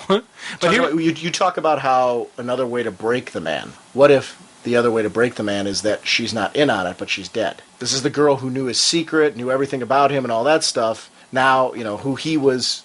He was trusting and he was confident with, and he was... So what if instead of her being in on it, the twist is that she dies here? Dude, that would be another little... right. Oh, yeah. And I'm not saying that I believe that that's... I'm just throwing out that's another possibility I'm seeing here at this point. It's interesting because with her off camera, it still leaves a lot of options open with her. Where is she at? What is her... or maybe, the end result is it's a red herring that she was even involved. Maybe we see her tied up somewhere at some point. I don't know. Or maybe she's broken on some level. Maybe they do to her what they did to him. Yeah, see, there's a lot of mind-boggling. There's so many things that could come out there. Maybe she's involved, but she's not a willing participant. Maybe she's being, maybe they did the brainwashing, mind-washing stuff on her. They did the mumbo-jumbo, and, she's not really in her right frame of mind. Just to tell you why, I think we're seeing here something that they didn't expect. As this segment goes on, he references that Batman's dead. And I'm taking that as because they killed his mind right here. He even says that he'll allow Bruce, as we mentioned, to possibly return as a broken man and maybe his butler after all this is done. Which I'm taking as this point in time they're going for their goal to take over the city. Which is what they're talking about at this point. He boasts that no one can stop us. The scene shifts to Crime Alley. We see Bruce crafting a costume in Crime Alley. It's the timing of all that. Referencing Zen and Ah. He's referring to the Bat Journal, where we see him connecting his inner thoughts. It would be far easier to consider this a dream, but how can I? Back to we're seeing him reference, which he shouldn't be able to do, his own thoughts. He's referencing his words. His words as Batman. So he's fighting through something here. He's holding the Bat Radio, which he sees as a high-tech gadget in the opening panel of the book, and that's what I'm taking that as. That opening panel was a reference to this particular scene where we see that gloved hand. Yeah. But it's really a broken radio. You say tomato, I say tomato. I know. He is the Batman of Zen and Ah, with Batmite looking on with an uh-oh. Now, I saw this costume before. The second I saw it, I'm like, son of a, I know I've seen that somewhere. I have the issue of, it's in one of the trades that I have of Batman stories. Throughout the years, I've gotten the Batcave one, I've gotten the 40s, 50s, 60s, the best, greatest of stories. Sometimes I've bought in trade stories that I have in single issues, just because I liked the assorted trade collection. I have some of the Neil Adams issues, but I got all the hardcovers. So I knew I had this one. I know I didn't have the single, but I'm like, I know I've read this in a trade. And it was one of those things where I've spent the whole day today prepping for the show, and I'm like, I know somebody in the forum had to have caught this too. So I went in there, and that's what I said. I think it was simulated stereo, and if it's not, I apologize. But there's a forum thread in there, and I just want to reference that somebody from the forum actually was the one that spotted the issue, and actually scanned the page from the actual book, and it's in there. It's an homage to a Batman from a different planet that was from the future. I'm not saying that they're referencing it in the sense that Bruce is dressing up as that Batman, because that's necessarily even in continuity anymore. He gave Bruce a Bat Radio. Mm-hmm. I'm not saying that they're referencing it as that's what that really is. I think, though, what he's doing is deliberately, in his crazed state, Morrison's making an homage to some classic Batman tales for the people that kind of caught it, and it's kind of like a neat little twist and things like that. That was just a little, little Easter egg, right? And that's cool. I'm glad, I'm glad to see that, because when he made that costume, I'm like, okay, that's pretty funky, freaky. It had the basic, the Batman, tie, right. But I'm like seeing that there's more of a past to the origin, in the origins, that made me really like it more. But it's not one of those things for people out there going, oh, I had to read that story to understand it. This has nothing to do with that story. Yeah. This is an alien Batman from the future that, Bruce had talked to. There's no relevance to this particular story. I don't think in any level, because it doesn't seem like it would even fit this particular tale.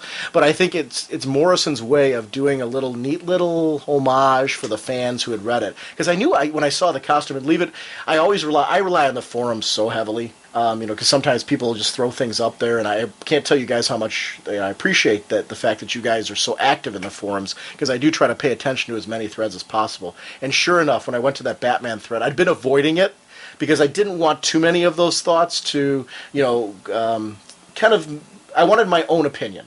Very similar to how we're having it right now. We're having an interesting debate because you got your own opinion on what's going on. I've got mine. We have overlap in some areas. But if you take a look at the forum, there's going to be other opinions there as well, and that'll lead to some interesting discussion after this. Go ahead. And here's an interesting thing. The more we're talking, the less passionate I'm about my ideas, and I'm liking yours more. I'm really liking the fact that this is something they didn't plan. I was originally thinking they planned for something like this and they wanted to break the Batman or make him into a bat monster.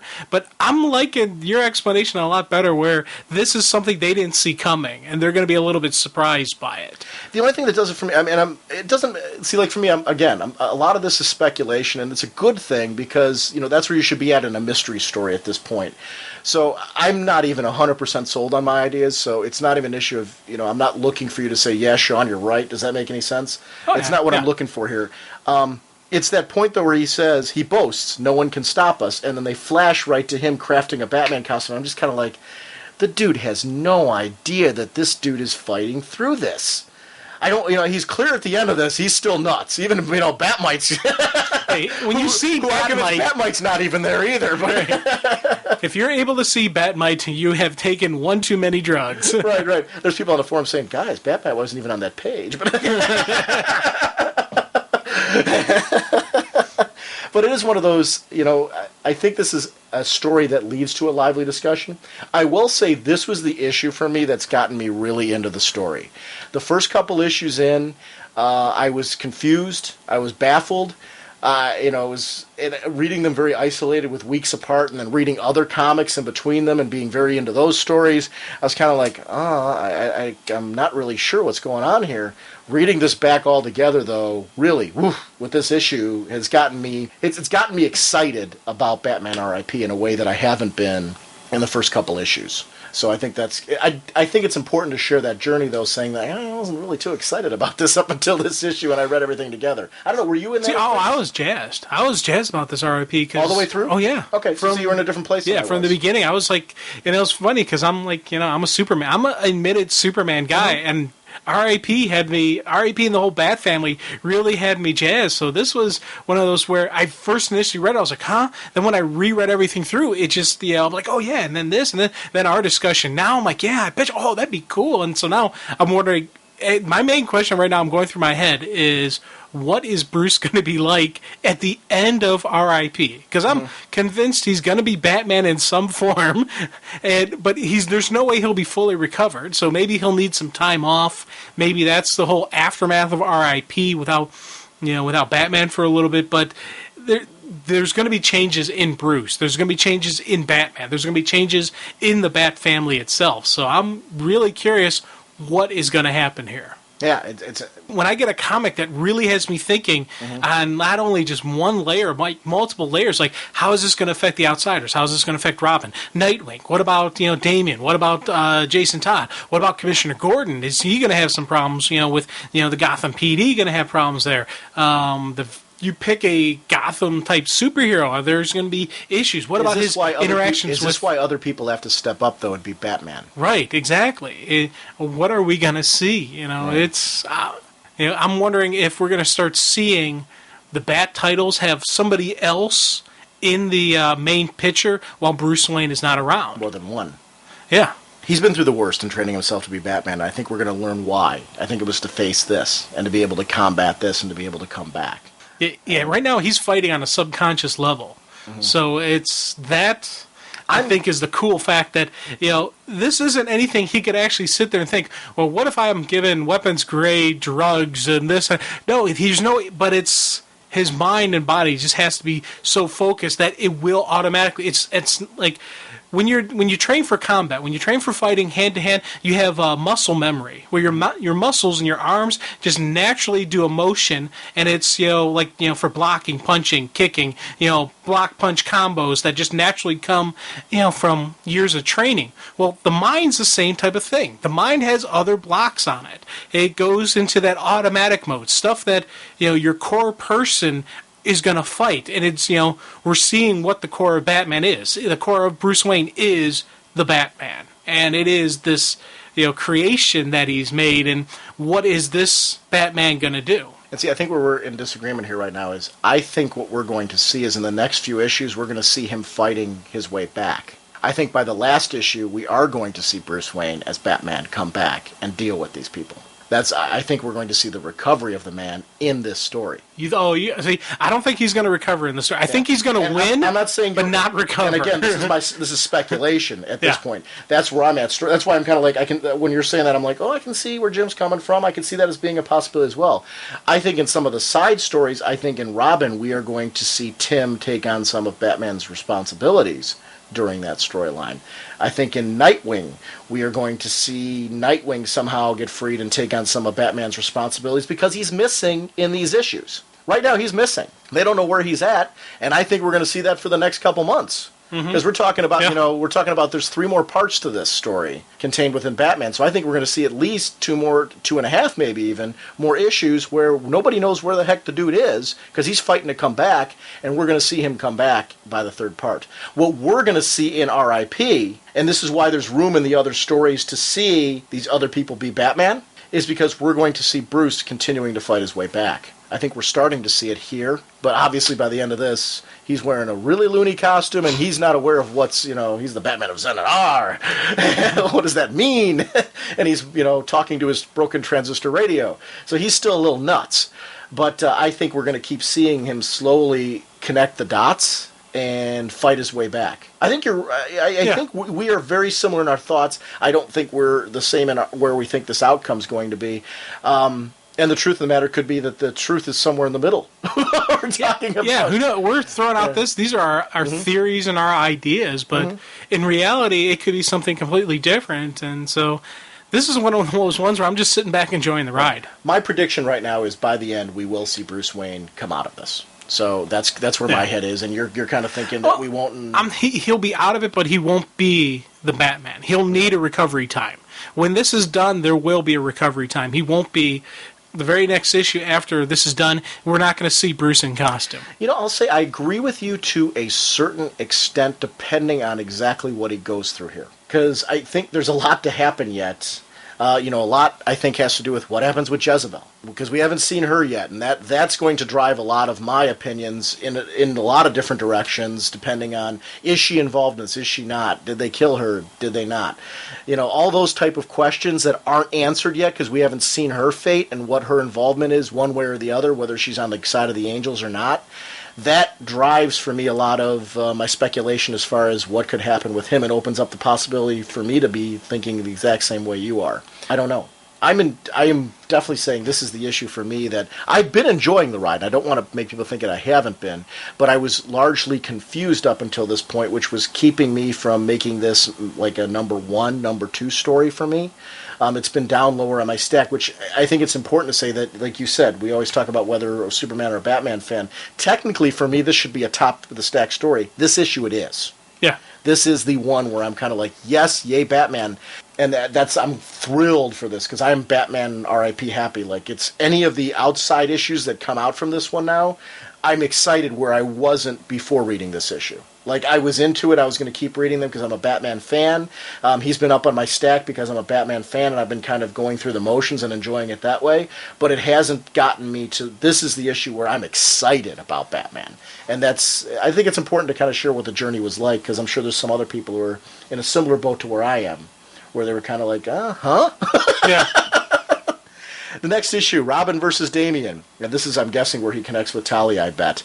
They got to compare notes. Will they team up? Will they not? What does that look like? We're going to see the butt-kicking fight between the two, I'm sure. But how long is that going to take? And I think Talia is going to be the one to say, hey, wait a minute, we're here for a bigger purpose. What is really going on with Bruce? I'm very curious at this point. We're going to see that. Will Dick recover himself or need help? What will the Joker do during all this? Will he be happy taking a ringside seat? Or, what is that going to mean? Is he going to be part of what goes on with the city? I don't know. Dude, there's no way the Joker could take a ringside seat. And that's one of the things, I think it was 676, where they showed the Joker in Arkham, and they're questioning him, and they just showed that whole mindset, that whole scope that he was seeing of all that death and destruction. And it's just, he saw all that in just one little simple ink blot. And I was just like, okay, the Joker isn't going to take a ringside seat. I'm thinking the Villain Society is going to unleash the Joker on the city and say, have fun. Because they want chaos and anarchy and destruction. Can they trust him, though? Or is he going to turn on them as well? I don't know. Oh, dude, you can't trust him. He's psychotic. No, exactly. But, I mean, I can see it going one of two ways, where in the sense they're going to be content to just let him do whatever the heck he wants, and that's all going to be well and fine, or they're going to think they can leash him, and that's going to turn out to be a fatal mistake for them. I don't know. I see two possibilities there, where, in fact, he's just going to be they're going to be content, hey, Joker, do it. We are giving you the keys to the city, dude. Go for it. And that fits their Club of Villains theme anyway, because, they're worshiping crime. Not worshiping crime, so to speak. They, their whole MO is, though, we are a club of villains. Here's the crime, and this is what we want, and, the Joker will help serve their purpose for that. I don't know. I'm interested. I've got more questions coming out of this issue than I probably started with, but I'm so into those questions in a way that I wasn't for the previous two issues. This was the issue of Batman Ripped for me that I wanted. So I'm glad that we got a chance to talk about this one. It's a big one. To the Batmobile. Let's go. Atomic batteries to power. Turbines to speed. Here, ready to move up.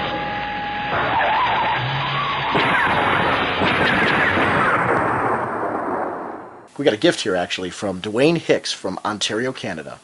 Dear Sean and Jim, just wanted to say I still love Raging Bullets after listening to each and every episode. Keep up the great work. To get to the heart of the matter, however, I've enclosed in this package a bunch of HeroClix, mostly DC, for you guys to share. Try not to fight over the rare cyborg too much. We'll talk about that in a minute. I know there's been talk on at least one previous episode about HeroClix, and thought about getting a bunch of them like this might encourage you two to have a couple of games and then talk about it on a future podcast. I get the impression neither of you have played it much, and maybe you could talk about what you like about the game, which are your favorite pieces, etc. I know it falls a little out of the realm of what Raging Bullets normally covers, even going beyond DC-related TV, movies, etc., but I had to unload some of my massive collection of, collectibles, and at the same time spur you guys on to talk about DC HeroClix for even just one episode. Thanks, Dwayne Hicks, Fort Francis, Ontario, Canada. Actually, gaming doesn't fall outside of our episodes. We've talked about the DC MMO. We talked, so I mean, that's not something that we're trying to avoid. The truth of the matter is, you're right in your impressions, we haven't played it. The main reason why is I started collecting them first, and I was collecting them just because I liked the little figures. I'm like, okay, it's a great way for me to get, a collection of DC characters. I was actually at one point, I bought the Spectre, and I'm like, I'm not playing this game, so maybe I'll start selling some of my figures. And then you started getting them. Yeah, Ian, thank you very much. I appreciate it. I was avoiding getting this. I was like, Sean has this display in the room, and every time we come record, I can see these things. I think, oh, that's cool. Like, no, don't do it, Jim. No, don't do it, Jim. And of course, it was Ian who got me to finally start buying stuff. And now I have a full shelf of my own at home, so I'm now starting to look in, read the game, learn what it is, and study up on it. So Chris Niesman from Around Comics gave me the Ambush Bug one. I've got all the ones from City of Heroes, the Legion of Superheroes set I got the Sinestro that's inside the big huge suit of armor, and the Spectre like I just mentioned. So I've got a pretty, and now I've got the Anti-Monitor and his whole crew as well, which I've got up there. So I've got quite a collection. It's just that I'm like, I'm not playing this game, so why do I keep getting these? And I started getting more after you got them, because I'm like, we're going to eventually sit down and play this.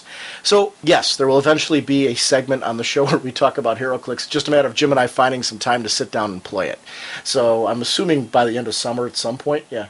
And as for the cyborg, dun, dun, dun, dun, dun, dun, dun, dun, dun, dun, we're going to fight for it now. I actually told him when I was reading your message before we started recording today, I said that if it was a rare Hawkman, dude, I know you would not hesitate to say, Sean, you should have this. So I said to him, I said, right away, dude, the cyborg is yours because of what a Titans fan you are. So that won't be much of a fight. That's right. It's not a big fight. Okay. Well, you keep that up. I will fight you for it. Then we can announce on the next episode what I'm going to do with it. As long as we're not in your pool, I'll be fine. Hey, from what I've seen on the forum, you're very buoyant as long as there's a geyser.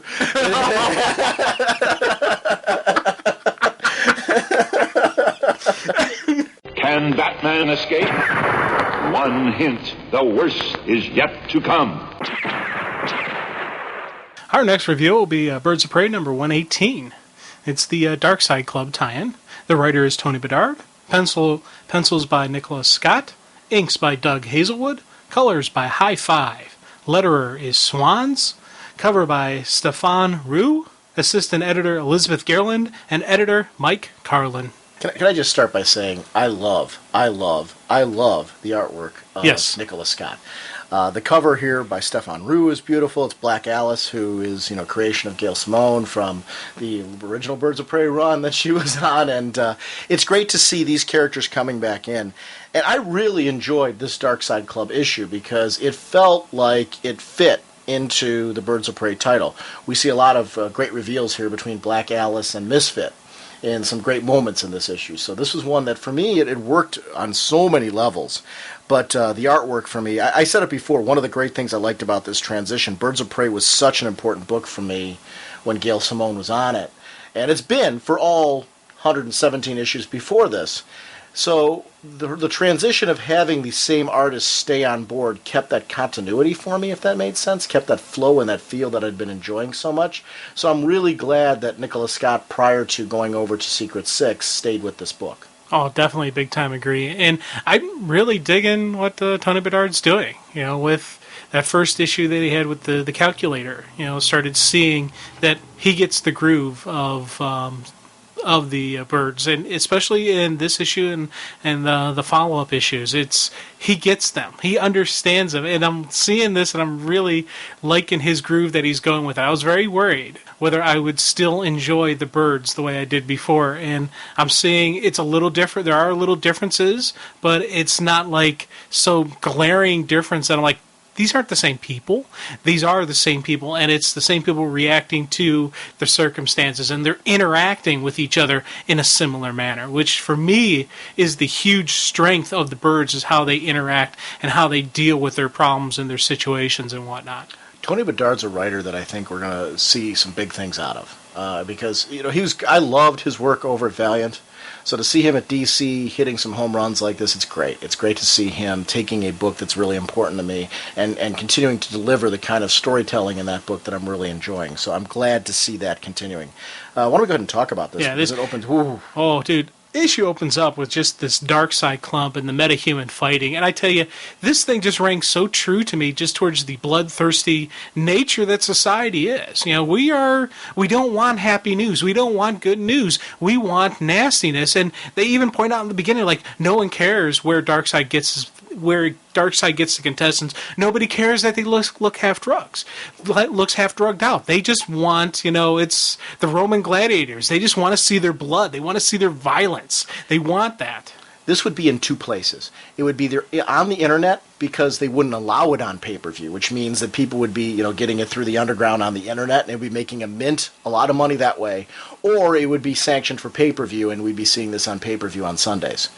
So it's one of those two things, very similar to what we see for UFC and things like that. I don't know if it would quite get sanctioned like that, though, so at the very least it would be on internet. Oh, big time, dude. And you think about ECW when it first came out, how it was banned in certain states because of the bloodiness. Sure. That kind of drove to some of its popularity. Same thing with an illegal fighting ring of metahumans. It would just naturally draw people in and say, oh, yeah, cool.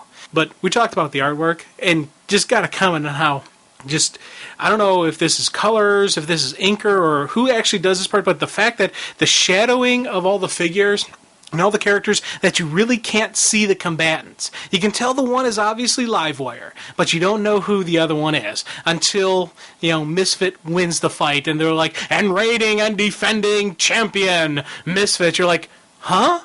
That for me was just a great opening, because you see her really kick some serious butt. She's not doing her dark vengeance type, camp, fight style to it. She's being nasty. Also, kudos to the whole entire art team for the fact that you look at her eyes. Oh, yeah. You tell right away something's wrong with her.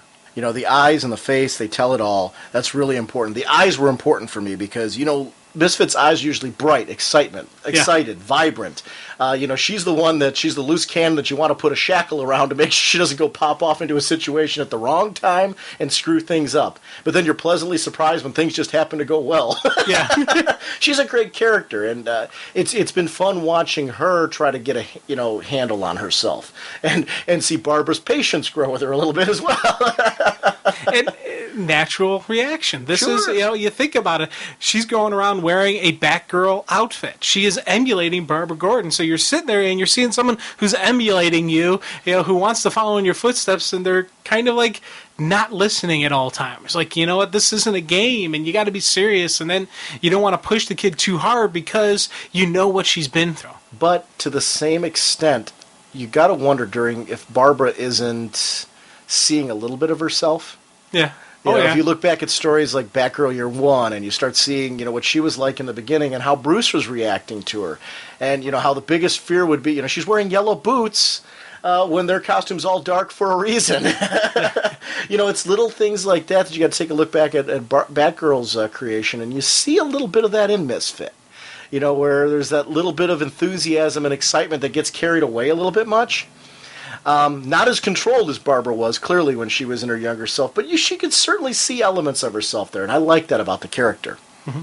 Yeah, as the fight ends, Granny and Lashina take Misfit back to her cell. And once again, I like the fact that they had these Dark Side Club tie-ins that kind of just gave you a little bit more information as to what happened to the New Gods. Is this their essence? Is this them? Is this what, it's kind of like that setup for stuff that we saw in Final Crisis, that we're getting the answers to in Final Crisis. And remember, clearly we're only seeing Dark Side's minions. Right. And like Lashina is a female Fury. Right, so we're very similar to Big Barda, what Big Barda was, but Big Barda went to the side of the Angels, whereas Lashina stayed with Granny's crew. So yeah, so I like this, that you didn't need to read this issue to get stuff from Final Crisis, but because I had read this, seeing the stuff that goes on in Final Crisis, it kind of like, it was that little extra little to it that I liked it. And I was glad that I read it, and it was, we're seeing these tie-ins actually in other issues, and we're going to talk a little bit about Titans a little bit later. This issue plays heavily into Final Crisis. Yeah.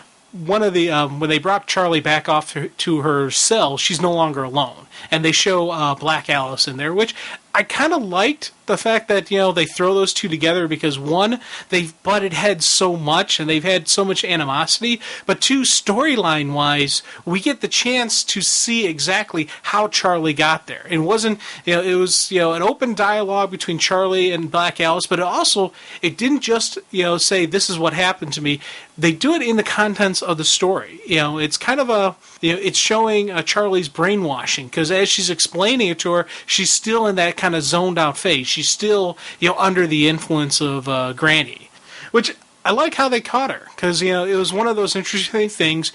Charlie was a little bit homesick, so she teleports back home, and Darkseid's waiting for her. And they snatch her up, and she tries to jump away, but those limits on her for jumping for some reason, which obviously was Darkseid's, technology powers or whatnot, however you want to word it. But it was, as she's sitting there talking, she's still zoned out. It's not the, hey, this is what happened to me. Oh, thank God you're here. It's still that, kind of zoning Charlie. It wasn't that she had a problem with jumping too far away. She thought she jumped far enough away. See, I took it that she had a says problem. Right here. She said, I'd figure I'd come back with Huntress and go all dark vengeance on him, except I should have bounced much farther away. She didn't imply that there was any reason why she couldn't. She just thought she bounced far enough away, not realizing that their technology could get her. Oh, okay. See, because she got snagged with the dart. Right. So, she obviously wasn't thinking that they would be such good shots. Oh, yeah. Is how I took it. Oh, okay. Either way, whether he blocked it or she didn't jump far enough, it's still, they caught her. But I like how, when afterwards Alice is like, hey, let's get out of here. And she's like, no, I can't leave. This is, I have to fight. That's how I show Granny I love her. And it's that whole Granny goodness brainwashing that, when it's done right, is just a classic just look at brainwashing. It's not a physical beatdown. It's not, flashy woo type of stuff. It's drugs. It's the environment. It's, the subliminal messages. It's putting them in a physically demanding area without nutrition to keep their energies up. It's a combination of all of the above, and you add into like just the little final touches, slavery is love, and, live to serve Granny and all that type of stuff. I was just like, oh, this is some cool stuff. I like when they really do this type of psychological mind, messing with.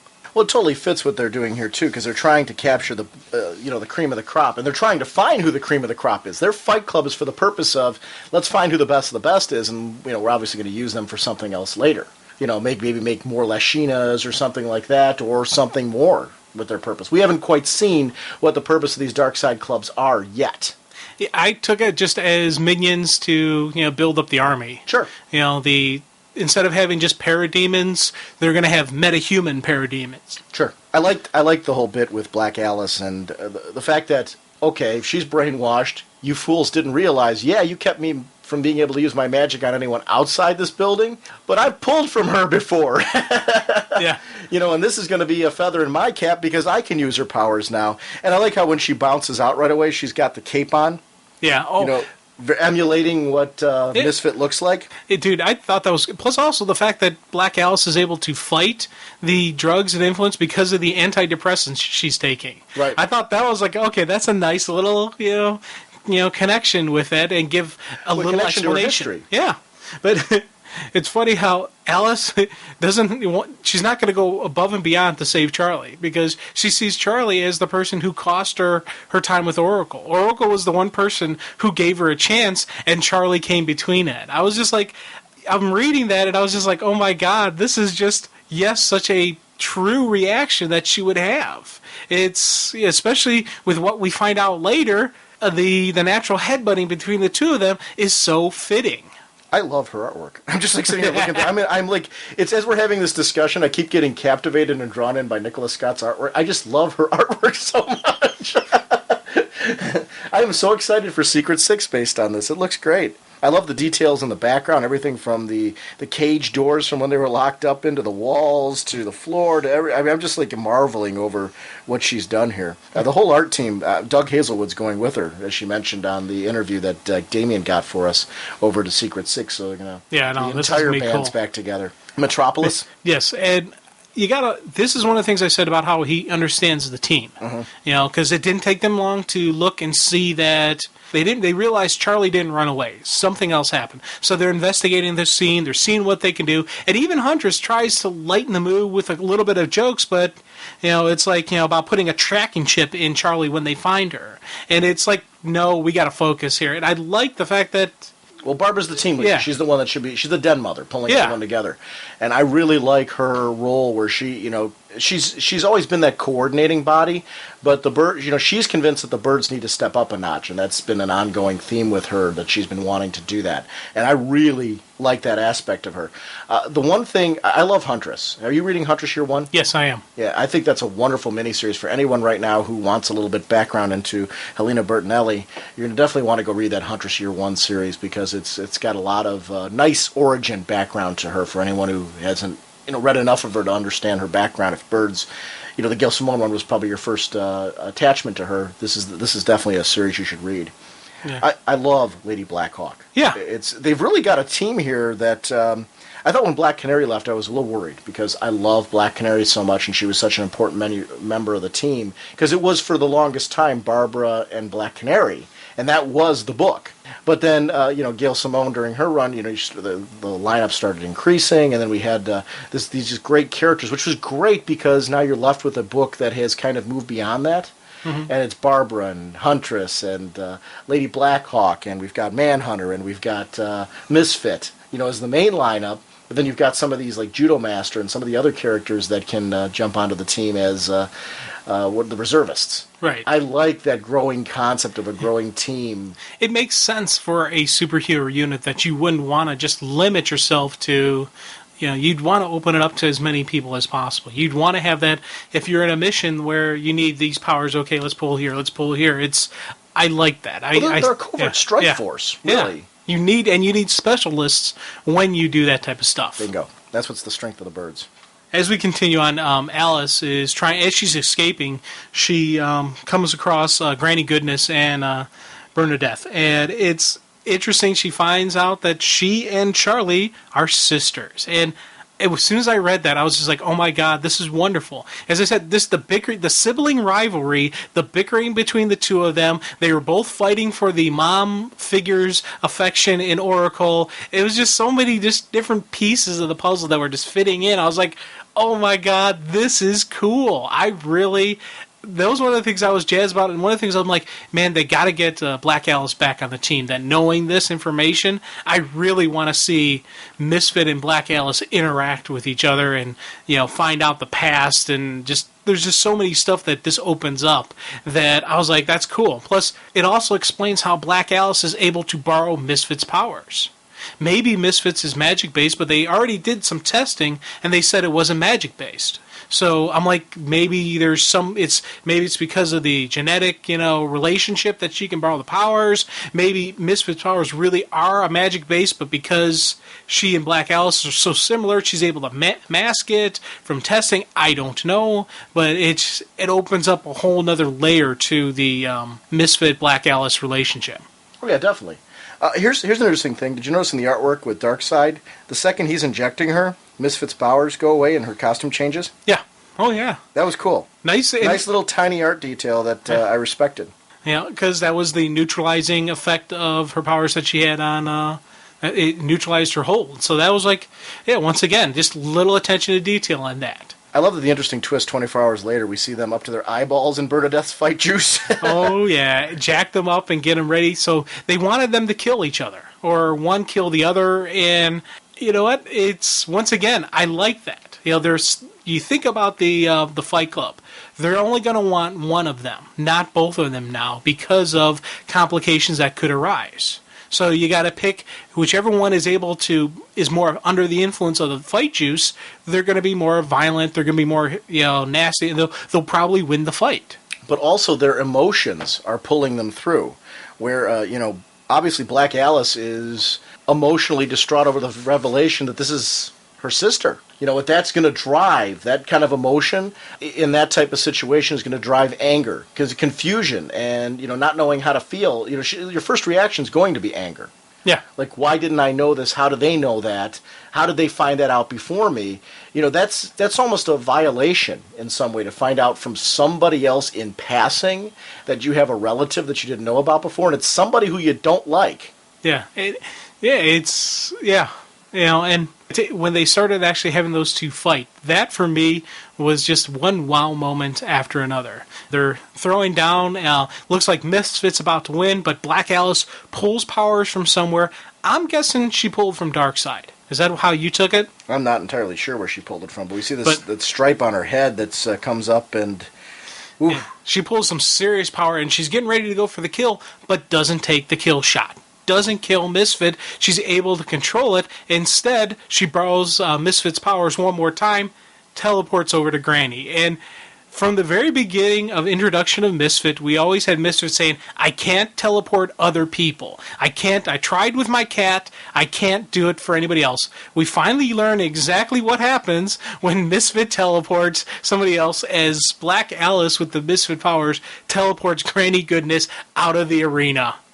Which also sets up that Granny Goodness's essence is no longer in that particular body, which sets her up in Final Crisis to be an Alpha Lantern. This isn't something you had to read to see that, but we know where Granny Goodness' body goes right after this. I know, and it's just a really cool moment, especially just Granny's body just explodes in multiple pieces, fly everywhere, and I like the look of shock on Black Alice's face.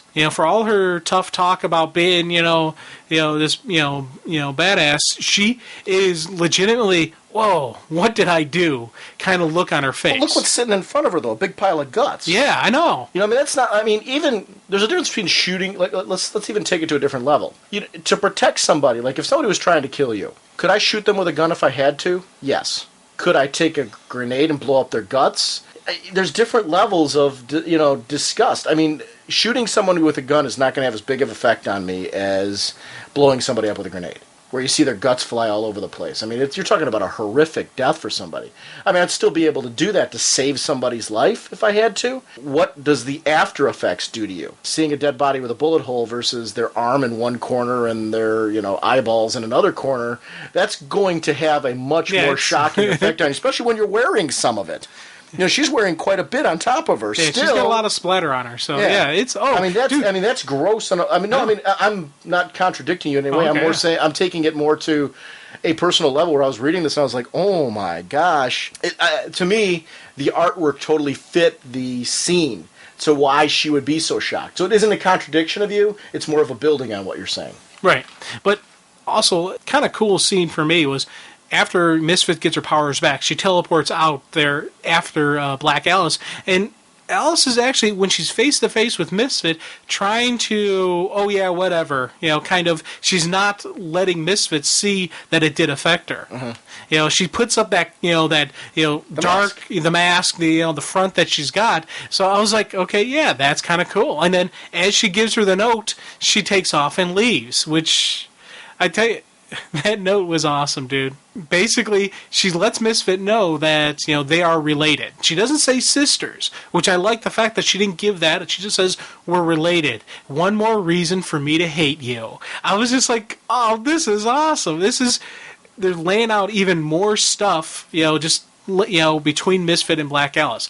We know we're going to see them, the confrontation between the two of them again, but it's going to be, I'm looking forward to it. Well, and I liked this. You skipped the whole point where we had the whole team where they went to go search for the Dark Side Club, and it was already gone. Yeah. 2 metahumans had escaped. They obviously figured this is going to bring metahumans back, and they don't want to be discovered. This is an underground fight club.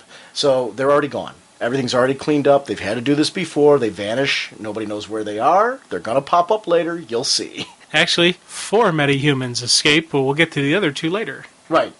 So which I like the fact that those 2 tied in. Right. But you don't have to be reading that, and that's kind of my point. Right. At this point, 2 left and they were already gone. This totally fit contained within this series, but I like that if you're reading this, it sets up something that happened in Final Crisis, and the fact that we see Granny Goodness in an Alpha Lantern now. Right. And you didn't have to read this to know that, but it's kind of cool for somebody who is to have those little extra details. Yeah, you get that, now you know the rest of the story, kind of.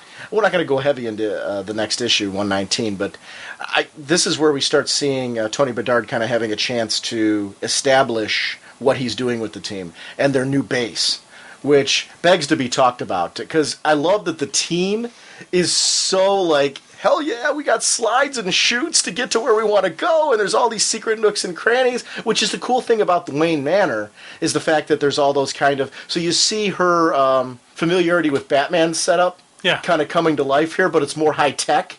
It's more geared towards to Barbara's strengths, which I like. I like the nod to her history, while at the same time showing a little bit of what makes her unique and different.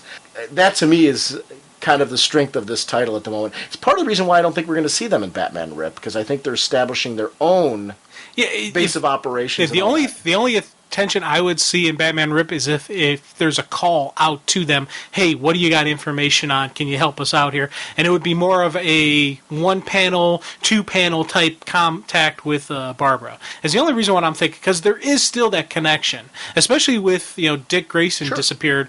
They're going to want there's going to be one of something. If they're made aware of it, you're right. There's going to be something done. And I have no problem with it if it is. So I'm not saying I don't want to see that happen or anything. I don't mean it on that level. I'm not sure that we will. One of the things I liked in that issue as well was the focus on Manhunter. Yeah. Because you get to see that Manhunter... I wasn't sure if Manhunter was a permanent part of the team or if one of those reservists, and it looks like Manhunter's being considered a part of the team, which I like seeing Manhunter back in her own book, plus seeing her here. Yeah, she's a cool character, and she fits well with this team.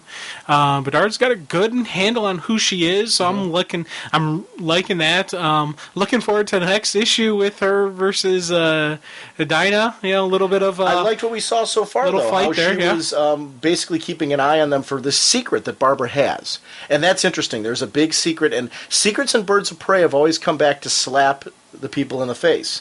They've set dissension because this is a team that needs to trust each other. They put their lives in each other's hands all the time. And if they feel that they can't trust Barbara, Barbara in many ways, for as much as she fights being like Batman, she's got some of that in her. Keeps the big secrets sometimes and puts that weight on her shoulder when she really should trust the people close to her. And I like that she's called on that, and that's brought to her. And I like those elements about her. We've seen it happen before. In this case, she's having Dinah Lance. She's having her watched. Yeah, I'm curious why she's doing it. I really want it. I'm trying to figure out what it could possibly be, and to be honest, I can't come up with why she's still... But that's to be the big reveal next issue, and I'm curious to see what it is myself. I liked, though, in this one, seeing that Dinah sent Ollie and Mia away.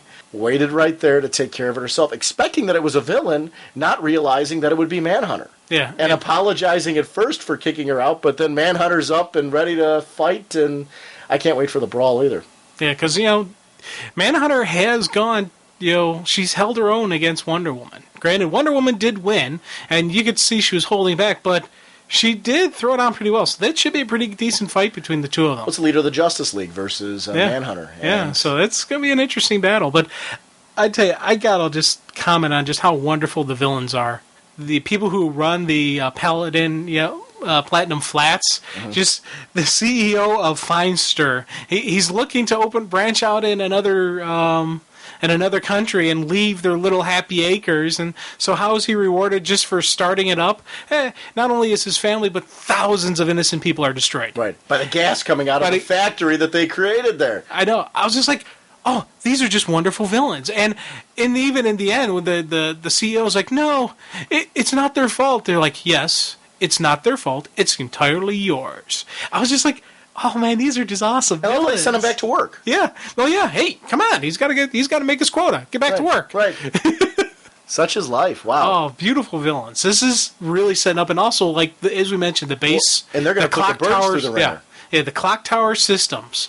I like nice that. Nod to the Birds of Prey history and the fact that they were in the clock tower for so long. I love that. Yeah. And also, though, is explaining the finance end of the crime fighting thing. I like that this is going to be their way to continue finance the operations. So it's. I like the nod back that we can't keep asking Bruce Wayne for a loan. Right.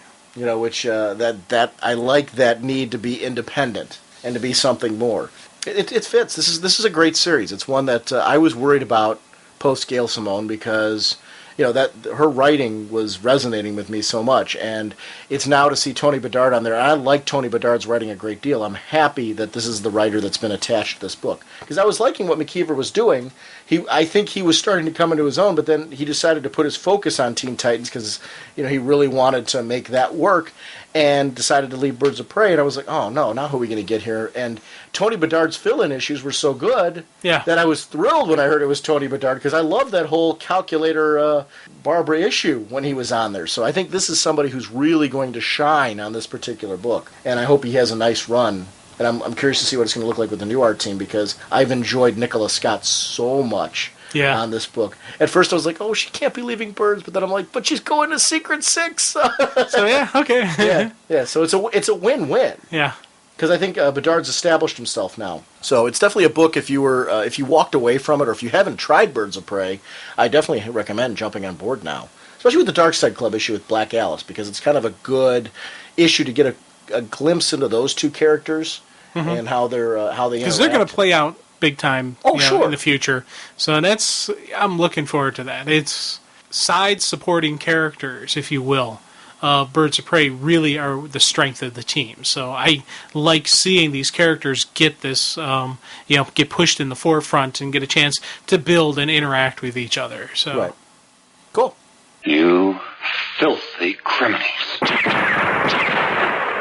Jim, real quick, we have a Batman request of sorts from one of our listeners, so I want to put that one on to make sure that we get to it.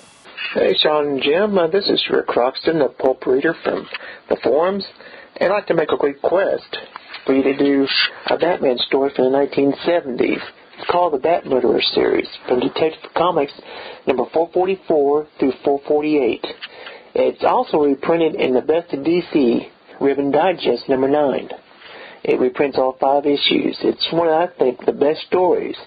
It's by Lynn Wein and Jim Apparel, along with Dick Giordano and Ernie Chan, and something to think about. Thank you. That's actually a classic story. Jim, I know you haven't read... I don't think you've read those issues at all. I don't think so, no. I remember reading that story because I used to have some of those at the old comic shops that I used to go to. They would have those Best of DC Blue Ribbon Digests, and I know at one point in time I read that, but it's a long time ago. I don't have that digest anymore, though. So we've actually been exchanging PMs back and forth on how to possibly get a hold of that, or I'm going to try to pick it up at a con so we can actually read it. Because Jim Aparo, for me, was when I first started reading Batman, in Brave and the Bold and in the Batman books and things like that, he was one of the major artists associated with Batman for the longest time. and he was kind of the face of Batman for me. You'll definitely recognize his art immediately because from some of the stories you've talked about that you've read, you've seen Jim Aparo artwork. So it's cool. Definitely going back to a classic visual storyteller, and Len Wein. So it's one I would like to do at some point. There's so many old stories I'd like to go back and classic stories to go back and do. It's one of the reasons why we've been, doing a book of the month, so we can have that kind of set in place. But that's specifically for things that are currently traded now. I would love to do that at some point. So that might be something where we can do a segment. He and I have been exchanging PMs back and forth on how we could possibly get a segment like that going, just to kind of touch on a classic Batman. Because I'd like to touch on something where I can talk about my childhood experiences with Batman. And that would be a story that would allow me to kind of journey back there to a certain extent, but talk about something we haven't on the show. So that's a possibility. It's a definite possibility. And just one little shout out for audio comments. We're going to have one more about Vertigo coming up towards the end of the episode. Please feel free to send us in audio comments. Don't worry about how you sound or anything like that. We've stressed that before. We love having you a part of the show, and this is one of the easiest ways for you to be a part of the show. This takes like a few seconds for us to plug in. We play it and we listen to it back, and then have a chance to comment on it. But we love having you a part in this capacity, and audio obviously is one of the easiest ways to plug you into the episode. So please don't hesitate to send in your own audio comments. Holy caffeine! Jim, our next review is Teen Titans number 59. The writer is Sean McKeever, pencils by Eddie Barrows, inks by Rui Jose, colors Rod Reese, letters by Travis Lanham, editors Adam Schlagman and Dan DiDio. There's a little recap here that the Titans' home front was attacked. Ravagers assumed dead while trying to defend Eddie. Eddie and Miss Martian are captured. Eddie is tortured in the typical dark side, granted goodness manner, but the Clockwork King's crew was actually the one that did the brainwashing for this guy. He's now fighting like a beast. At first I was thinking he was already with Darkseid Club, but it was the Clockwork King's crew first that didn't... that Darkseid takes a little bit of an issue with that, which we're going to talk about. And that makes sense that he would. But I tell you, before we get into this, I just got to say just how much I am just loving McKeever's writing of Teen Titans. And I've said this, I think, back when we did our top bullets, but I'm just going to reiterate the fact that for me, Jeff Johns is such a high-placed writer because of what he did for Teen Titans. Mm-hmm. Well, McKeever now has that same type of mindset for me, that it's just his Titans writing is just showing me that what he can do when he's firing on all cylinders. So he's another one of those writers. Now, he's on that short list of mine where if I see his name attached to it, I will automatically pick it up. Just because when I've seen his gold, I know it's something I really like. I know it's the style of comics that I like. So he's on that list now. His Mary Jane stuff and his Spider-Man Loves Mary Jane stuff over at Marvel was really good. I read all those, and it was something that I really enjoyed. I totally agree with you. This Terror Titans arc was the one that did it for me. Oh, yeah. Kind of getting away from the Future Titans stuff and things that, were done by authors before him. I love that he started with that. I know what he was doing. He was connecting himself to the previous one. I liked that, but it was this one where I really gained an appreciation for what he can bring to Titans. And this is kind of like, I think I said this back when we did our top bullets. To me, this is McKeever Unleashed. Yes. Where you can just kind of go really have fun with it. I'm looking forward to the mini-series that's going to be spinning out of this. So this is a whole little, I'm like, yeah, Titans are cool again. So, and Eddie Barrows on the artwork. This is a great team on the book. So it's, the artwork on this I think is top-notch as well. Eddie Barrows, Rui Jose, they just seem to be kind of connecting together as well. And when you get a whole team on a book, there's a gush-worthy book. Miss Martian has been going through a conflict of her own due to her fight with her evil self post the Future Titans arc. Kind of reminds me of what Superman went through in Superman 3. Yeah. Where there's that inner demon that she's fighting with. She's trying to reason with Kid Devil and wants to use her telepathy to help him out. He is wild, though, and with her current situation, it would be hard for her to focus. Also, his mind would be hard to invade in this crazy state that he's in. I really liked how well that read. And kudos to Eddie Barrows and Rui Jose, because Eddie looks quite fierce. He also looks in intense pain, which adds to the wild abandon. And then the colors of Rod Reis. This book has some fantastic consistent art and a great use of proportion for the characters. Clockwork King was a great villain who first grabbed my attention in the Batman animated series, because I think that's when I first saw him. He was one of those characters from that series. He's looking to make money selling metahumans to the Dark Side Club. Yeah, I tell you, I loved Clockwork King in this. He just had that smarmy little, have I got a deal for you, used car salesman voice. As I'm hearing him, just seeing him, just his reaction, that grin that he has on his face, is just everything. I was just like, oh, I like this guy. This is a little weaselly little that I really want to see someone hurt him. And when I start getting those emotional reactions towards the villains, it's a good thing. Well, Jim, just on a side note here, in the effort to finance my comics, I've sold you to the Sod Club. You're going to be forced to watch marathons of Aftermash, the emergency broadcast system, and Hee Haw until you crack and start podcasting about your sheer love of small children in restaurants.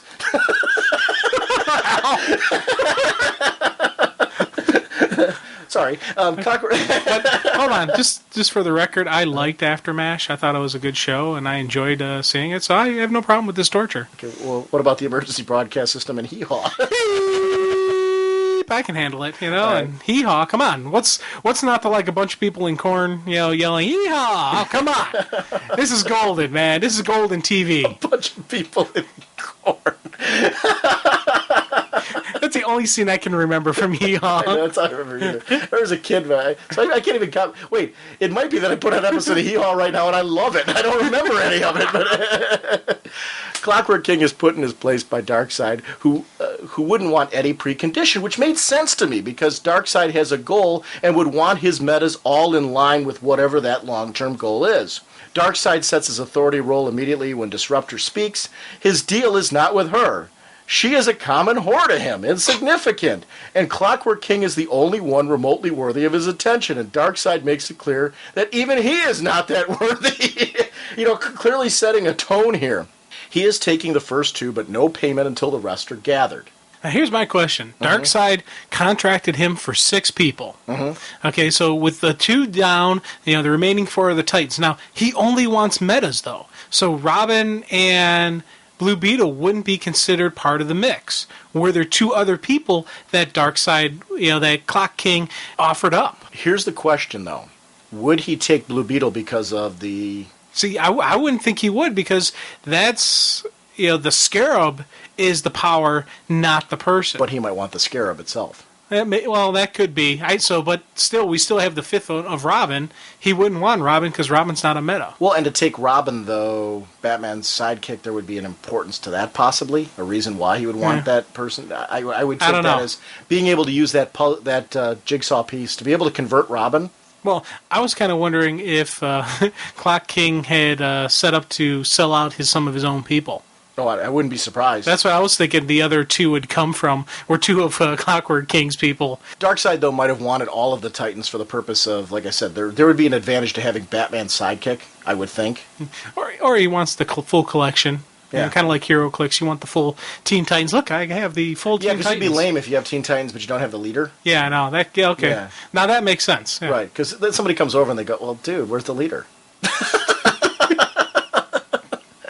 I have to commend all the Darkseid Club appearances because they're very consistent with Seven Soldiers and Final Crisis. They feel like they flow out of both of those books. And the cool thing is, this one as well as Birds of Prey, these were actually part of, it's, an added extra to the story. It's part of the story. It's not just thrown in there just for a sell factor. Hey, look, it's connected. These actually told you a little bit something. And if you read them, you got a little bit more out of the story than if you didn't. So but again, there's nothing from Birds of Prey that you have to read to enjoy this. And there's nothing from this that you have to read to enjoy Birds of Prey. So if you're a Titans fan, this is a very enjoyable read. You don't have to. Honestly, you don't have to be reading Seven Soldiers or Final Crisis to even get any of this. Right.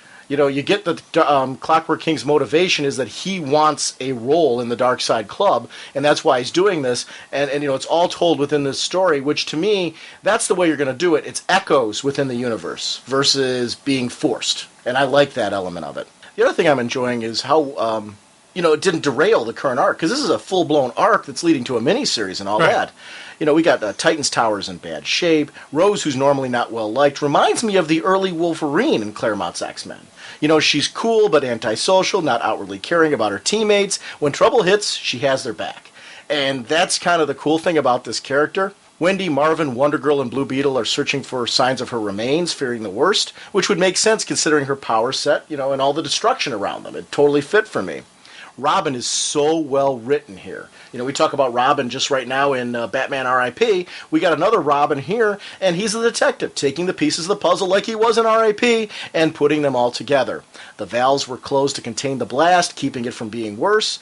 Blue Beetle and Wonder Girl assume suicide, but Robin realizes she's alive. She used the energy swords, which, he didn't even tell her about, that they had this feature as a protective shield, and is tracking the enemy home. Here's one of the things that I really dig about that whole bit with the energy swords. Robin not telling stuff to Rose about them. Mm-hmm. Rose's personality, if Robin had sat down and said, this can do this can do that, she wouldn't have wanted them. No. The fact that she had to steal them from Robin, the fact that she had to learn on her own how to use them, learn the little extra twists to them, she personalized them. They no longer were Robin's energy swords, they were her energy swords. I love that about this. I was just like, oh, this is such cool writing, and it's such just nice layered stuff. Like, yes, this is Titan writing. This is Rose. Yeah, taking it to another level, which is probably thinking way deep on this one. Do you think she knew Robin would find the energy trail? How cool is that? There was the energy trail that was, travel. That's what they followed to get there. I love how Wendy felt bad for talking ill of Rose, who finally showed her feelings for Kid Devil, who is clearly in love with her. And Gateway City. We see Persuader, Deadbolt, and Copperhead, who are worried about reporting back to Clockwork King that Ravager is dead. I love the shift in gravity. Adds kind of an eccentric feel to the Clockwork King, consistent with his animated character as well. Rose looks very badass when we see her in the shadows. Great use of her costume damage to give her a scary, fierce look. Reminds me a great deal of what was so cool about the Dark Phoenix saga. It has that epic feel and flavor. A lot of this I was channeling a Claremont Byrne vibe in this particular arc in a way that, it kind of gave me that stuff when they were fighting the Hellfire Club, that kind of thing, if you know what I'm talking about. I know you read that story, didn't you? Yeah. I tell you, we gotta just once more just comment on that artwork of her in the shadows, and when I saw that, I kind of started laughing because I knew, oh, she's mad, and this is gonna be good. Oh, yeah. There's gonna be blood. Back at Titan's Tower, Blue Beetle lost the signal, and he and Cassie hope that Robin finds some clues to the pocket watch that scrambled their security systems. Robin reconfigured the parts, and we get this cool holographic message from the Clockwork King that taunts Robin that within 20 minutes he has to arrive or the others are dead. I like the reality that the two would really be worthless to him because he won't be paid unless the other Titans arrive. Yeah, you gotta dig the fact whenever they show Robin as a detective, and the team knew, just let Robin do his thing. This is what he's good at. This is his thing. And the fact that Clock King knew Robin would be the only one who would be able to decipher it, I was just like, man, this is cool. And he openly says, yes, this is a trap, but I know you. You can't walk away from this. You have to walk into this trap to try to save your friends. But the one thing that got me laughing was like, what if Robin called the Trinity?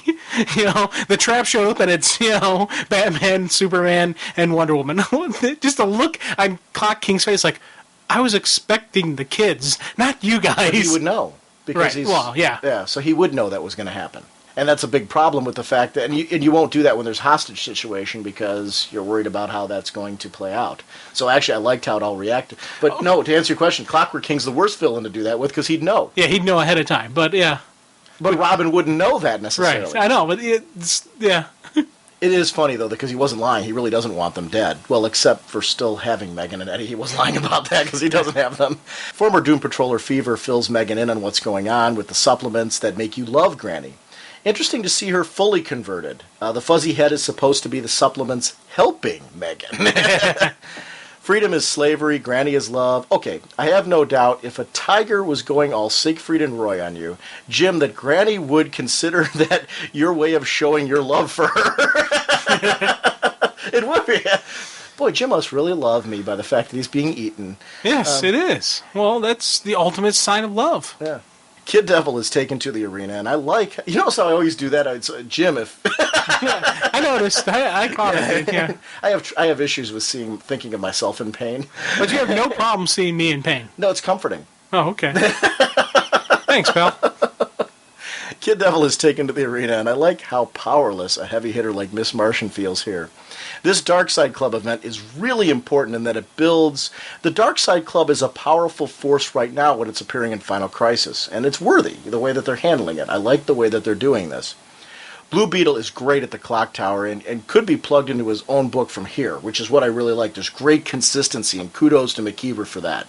Because, when you got, characters like Robin and Blue Beetle who have solo books, or who are appearing in books like Batman R.I.P., you want to be consistent with tone with these characters so you don't feel like, well, this isn't the same character I'm reading in those books. And that's hard for a writer to do. So, hats off to him because I'm loving Blue Beetle, and it's great. He's DC Spider-Man in my eyes. Great sense of humor.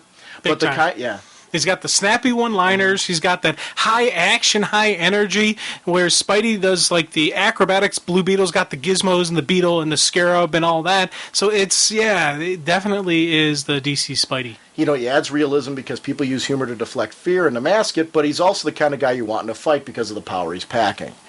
Clockwork King confronts the group. He wants to take them one-on-one, and I like that strategy, but time is of the essence, and he wants to cash in, so the battle begins. Persuader takes down Cassie, Deadbolt Blue Beetle, Miss Martian falls via Granny, Devil via Hard Rock, leaving leader versus leader as Clockwork King gets into the head of Robin. I tell you, here's one thing that I really got to comment on. Mm-hmm. Clock King could have very easily gone to the cheese side of a villain, but they didn't. Yeah. There's enough funny moments and enough interesting moments, but they kept it reeled in, showing that he really is an intelligent villain. He provokes Blue Beetle, getting Blue Beetle to charge off half-cocked and not think. Okay, so bam, takes him out. He's got the mindset, divide and conquer, him one-on-one with Robin. And as he's fighting Robin, he's throwing out the little psychological digs on Robin, just playing the mind game, playing what he's good at, his specialties. I like seeing an intelligent villain, and not only just an intelligent villain, this guy isn't just doing it for the sheer factor. He's doing it for money. This is his job. He wants to get paid. Nothing personal, just business. And I like that. That is just a cool villain element to him. What a well-drawn battle. Clockwork King sees 4.6692 seconds into the future constantly. He uses this to make his move on Robin, and it is brutal. Using his own boomerangs against him, Robin's attacks and motions with Clockwork King's response felt very fluid. They were very well put together. Clockwork King stands over to Bloody Robin. I will always be a step ahead till the moment of your death. Excellent story build. This is the McKeever arc that is selling me that he gets Titans. If you walked away from this book, pick up this issue. It's a great idea of what's so great about the book. From the script to the art, it just feels big. And it's one of those where I'm just kind of like, yeah, Sean McKeever, cool. And it's finally the issue. This was the one where it clicked for me. And the art, like I said, the artwork is great. He's got a great art team. They're really supporting him on this book with giving him a Titans that he can really play with. And I like the fact that he's going to be expanding the team. And he's changing stuff up. He's changing stuff up on the team. And I'm honestly wondering if my favorite Titan's still going to be on the team. Oh, I totally think so. But I think you're talking about Ravager? Well, I'm thinking Robin. Oh, you think Robin might be gone? I'm wondering if Robin might be gone, and here's why. In issue 60, they show in the back there Dan DiDio's talking about Titans, and they show not the whole team, right? But they show two of the figures in shadow. One of them could be Robin. It may not be. I don't know, but they don't show Robin's face there. So I'm wondering, are they gonna do some? Remember, McKeever. You weren't at that panel, no, were you? I wasn't at that panel. Okay, we're going to talk about that panel afterwards, and it'll probably be a good time to talk about this. So we'll have some time to chat a little bit about that panel after this discussion. Okay. We can just quickly talk about the issue after this, not go too heavy into spoilers. We do see that's it's kind of the end of this battle. Where we see the team kind of team up and get themselves together and sort of one up on Clockwork King, at least for now. And I like that the Titans were able to take out the Terror Titans. It makes sense.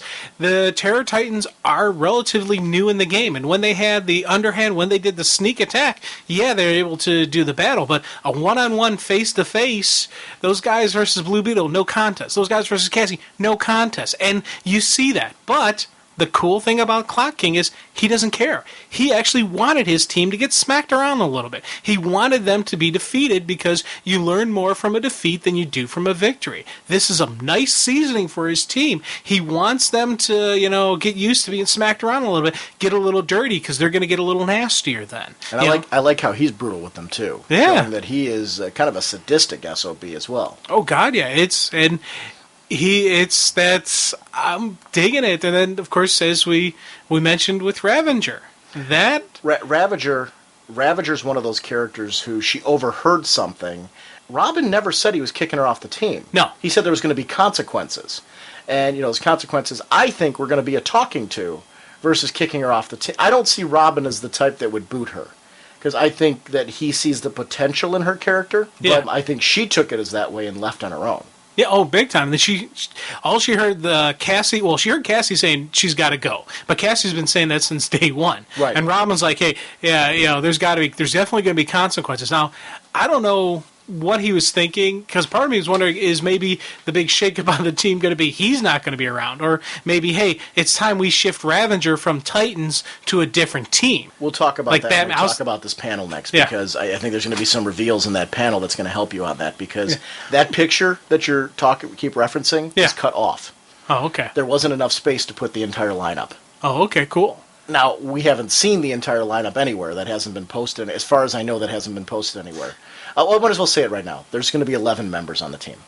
Nice.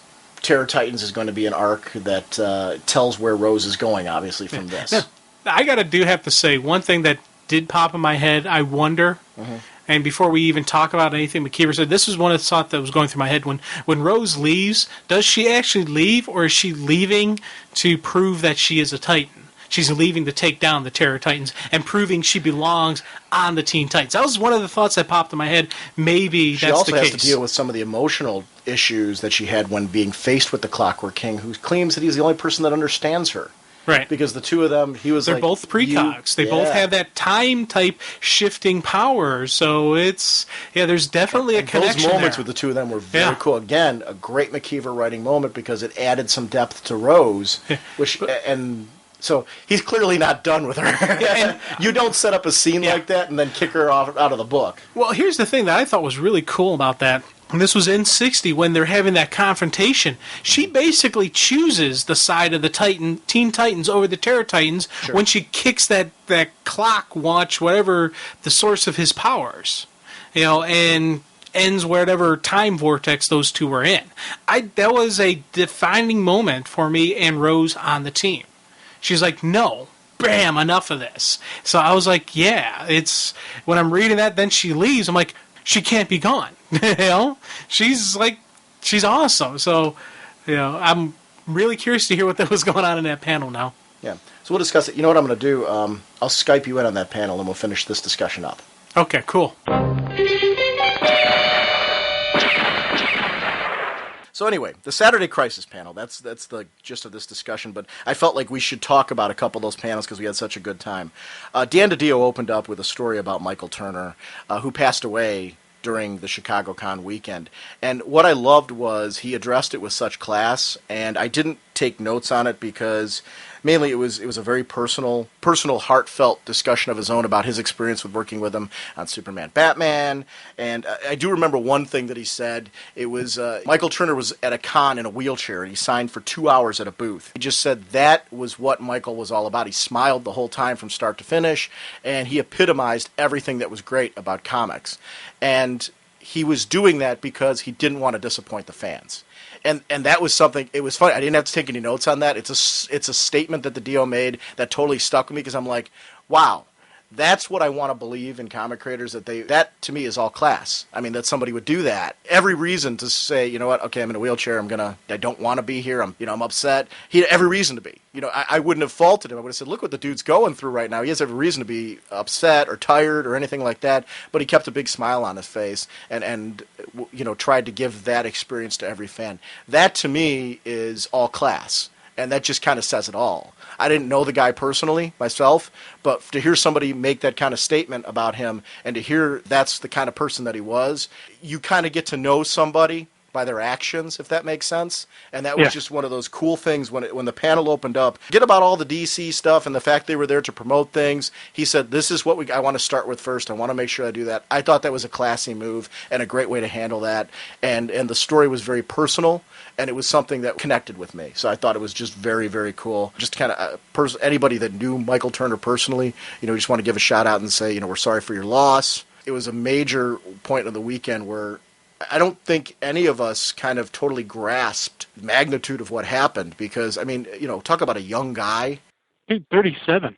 He's he's our age. That's my age. That was where when it hit me, I was kind of like, oh, and I'm like, 37 is very young nowadays, and you're talking about an artistic talent who has only gotten better. To have seen his work on all the covers he's doing, there's a reason why he was doing covers for every company you can imagine. It was because he was a draw, and people were interested in seeing him, and it's a big loss. It's a big loss when you lose anybody who's artistically talented like that. There was so much potential to see even more from him, and how sad is that we all have lost something special there. So I was glad to see that they addressed that. Mm-hmm. At this panel was Sean McKeever, Jan Jones, Gail Simone, Greg Rucka, Ian Sattler, Shane Davis, Jim Calafiore. They had Catwoman there and Mary Marvel.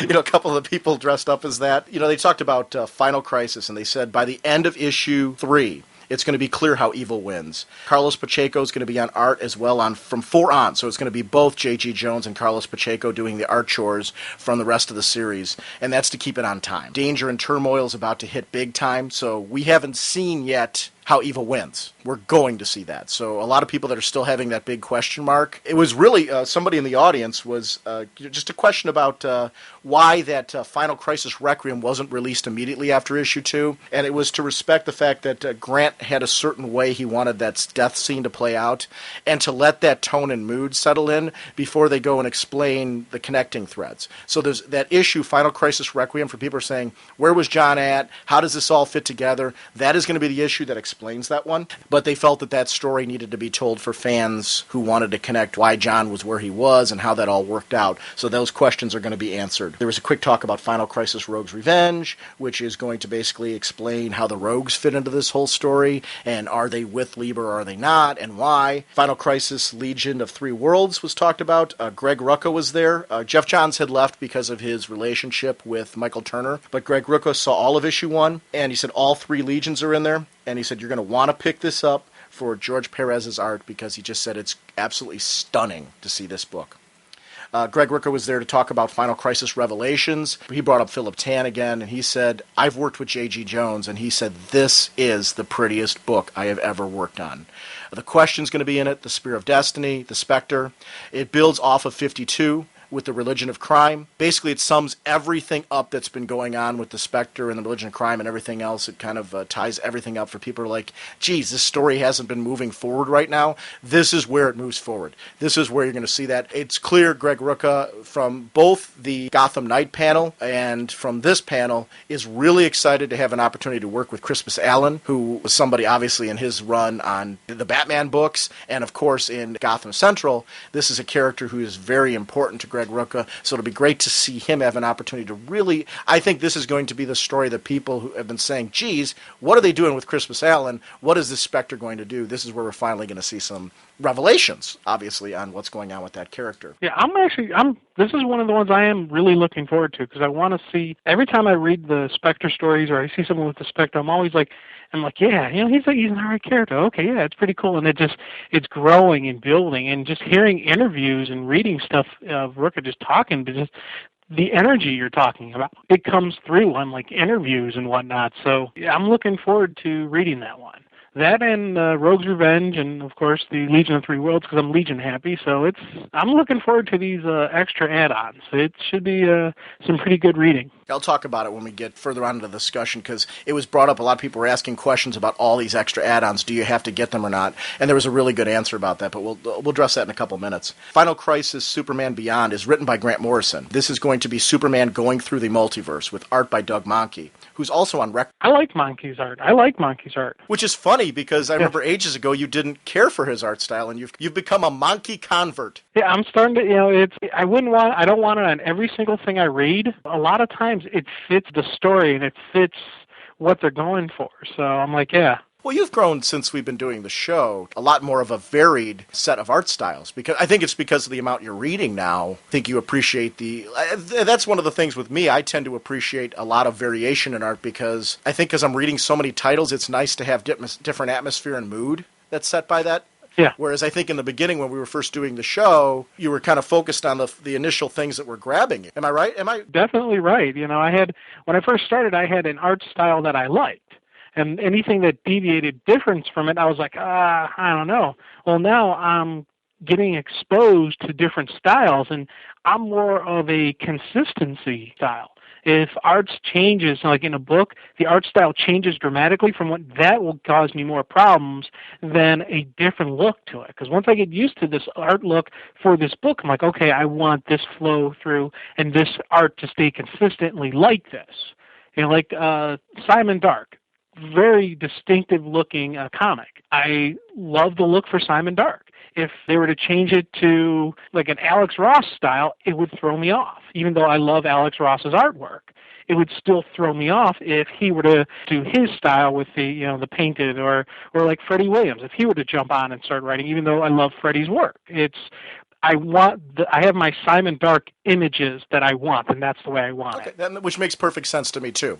There are certain artists that there's certain art styles, I should say, that define particular characters for a run. I think you can accept a change if it's a new run with a different tone and a different theme, but in a certain run, you want to keep that very similar art style. And I agree with you on Simon Dark. It's one of those books that it needs a certain art style in order for it to work. Mm-hmm. Final Crisis, Rage of the Red Lanterns was talked about. Shane Davis is on the art. And the question came up, should Sinestro be held accountable for his crimes, yay or nay? That's going to be the whole theme of this whole thing. Obviously, the Red Lanterns are a little PO'd about how he's being held on Oa. Should he be held accountable for those crimes? And they said this is going to be a very violent series.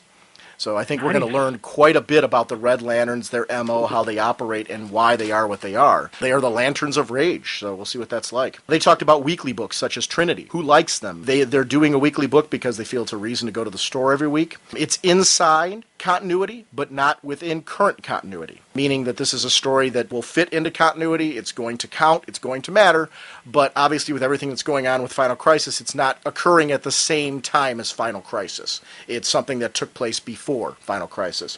Their goal with this story is to have a consistent creative team throughout the entire book, which is one of the reasons why, the book's divided up into the main story, and then it's not even fair to call it a backup story. There's really two stories that are going on within the book that are intersecting each other and supporting each other all the way through, and that is going to be the theme of what's going on in Trinity all the way through. It's a book about the Trinity. The whole mood and atmosphere of that whole thing was that they're learning about what's working in their weekly series approach. They've done 52, they've done Countdown, and now they're doing Trinity, and what didn't. That's one of the reasons for the approach that they're taking with Trinity is because of that. I see a definite evolution of the weekly comics for them, and I'm hoping they continue with this, this vein and go on with this offering a weekly comic after Trinity's even done. I know there's probably a lot of people out there like, no more weekly, but it's a neat thing for me. I like the storytelling. I like how they're doing it, and curious to see what they do next. What characters they would use next. I like right now having a weekly book. I don't want all my books weekly by any stretch. One is enough. This one weekly book is fine for me. And it fits in kind of its own category for me. The storytelling I'm expecting is going to be very different than a monthly book because the pacing's set for a 52-week tale versus being told in a monthly delivery, if that makes sense. So I think we're getting a very different kind of story with this. I don't want this in all of my books, but I'm loving the way that they're doing Trinity so far. I like that it's different. I like that it doesn't feel like, Countdown 2 or 52-3, whatever you want to call it. Each one of these weeklies has had a very different theme and tone and presentation. They're definitely doing something in Trinity that's in response to the things that people didn't like about Countdown. So I take it that the different tone that we're seeing here and the different presentation is because they're listening. When we take a look at Wonder Woman, Gail Simone was talking about the whole Mamazons thing, and Dan DiDio made a joke about Mamazons. He said, I had a picture in my head, a Power Girl poster. When they got back to talking about what's going on, there's a Barbarian story right now that we're seeing, which is fantastic, but that's going to be closing up. There's going to be 2 issues, and then they're heading into this epic Wonder Woman's Doomsday-style character who's called Genocide that's going to be making life hell. Mad scientists made from the soil of major genocides this new villain that is going to be the one that is going to put her through the ringer. So I'm really excited for that. This is, she's considering this to be one of her big epics on Wonder Woman, and I'm looking very forward to this one. The conversation then jumped to Secret 6, which is going to be released in September. It's actually solicited right now as we're talking, so anybody who's placing orders for their comics, this is the time to do it. As we mentioned in our ad, you take a look right now, it's 74 cents. So go get one. You can't pass that up, dudes. You can't pass that up. This pushes the limits of DC. They talked again about the nude Catman jokes. Went on to talk about that Nicola Scott's drawing a hysterical and disturbing ragdoll. They're transporting someone from San Francisco to Gotham. All of the Society of Villains is chasing them because they don't want this happening. So this is going to be non-stop action, thrill ride through the whole thing. So people who are looking for a book that really cooks and really moves and really shakes things up, this is going to be the book for you. Action Comics was talked about. Brainiac story is going to be about the true Brainiac.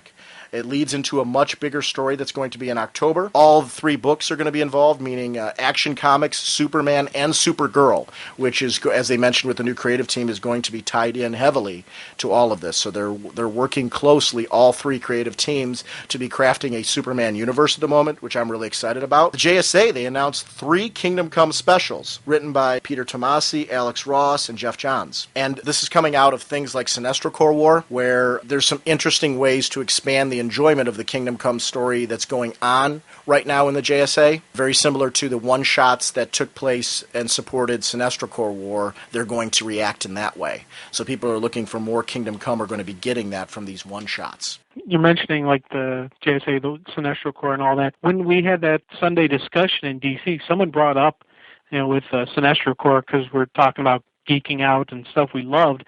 And it was funny, Dan brought up an interesting point that the whole Sinestro Corps War wasn't a limited series. It wasn't an event. It was actually a story arc within the Green Lantern title. That was just a story arc, but it was just such an amazing story that it felt like an epic event.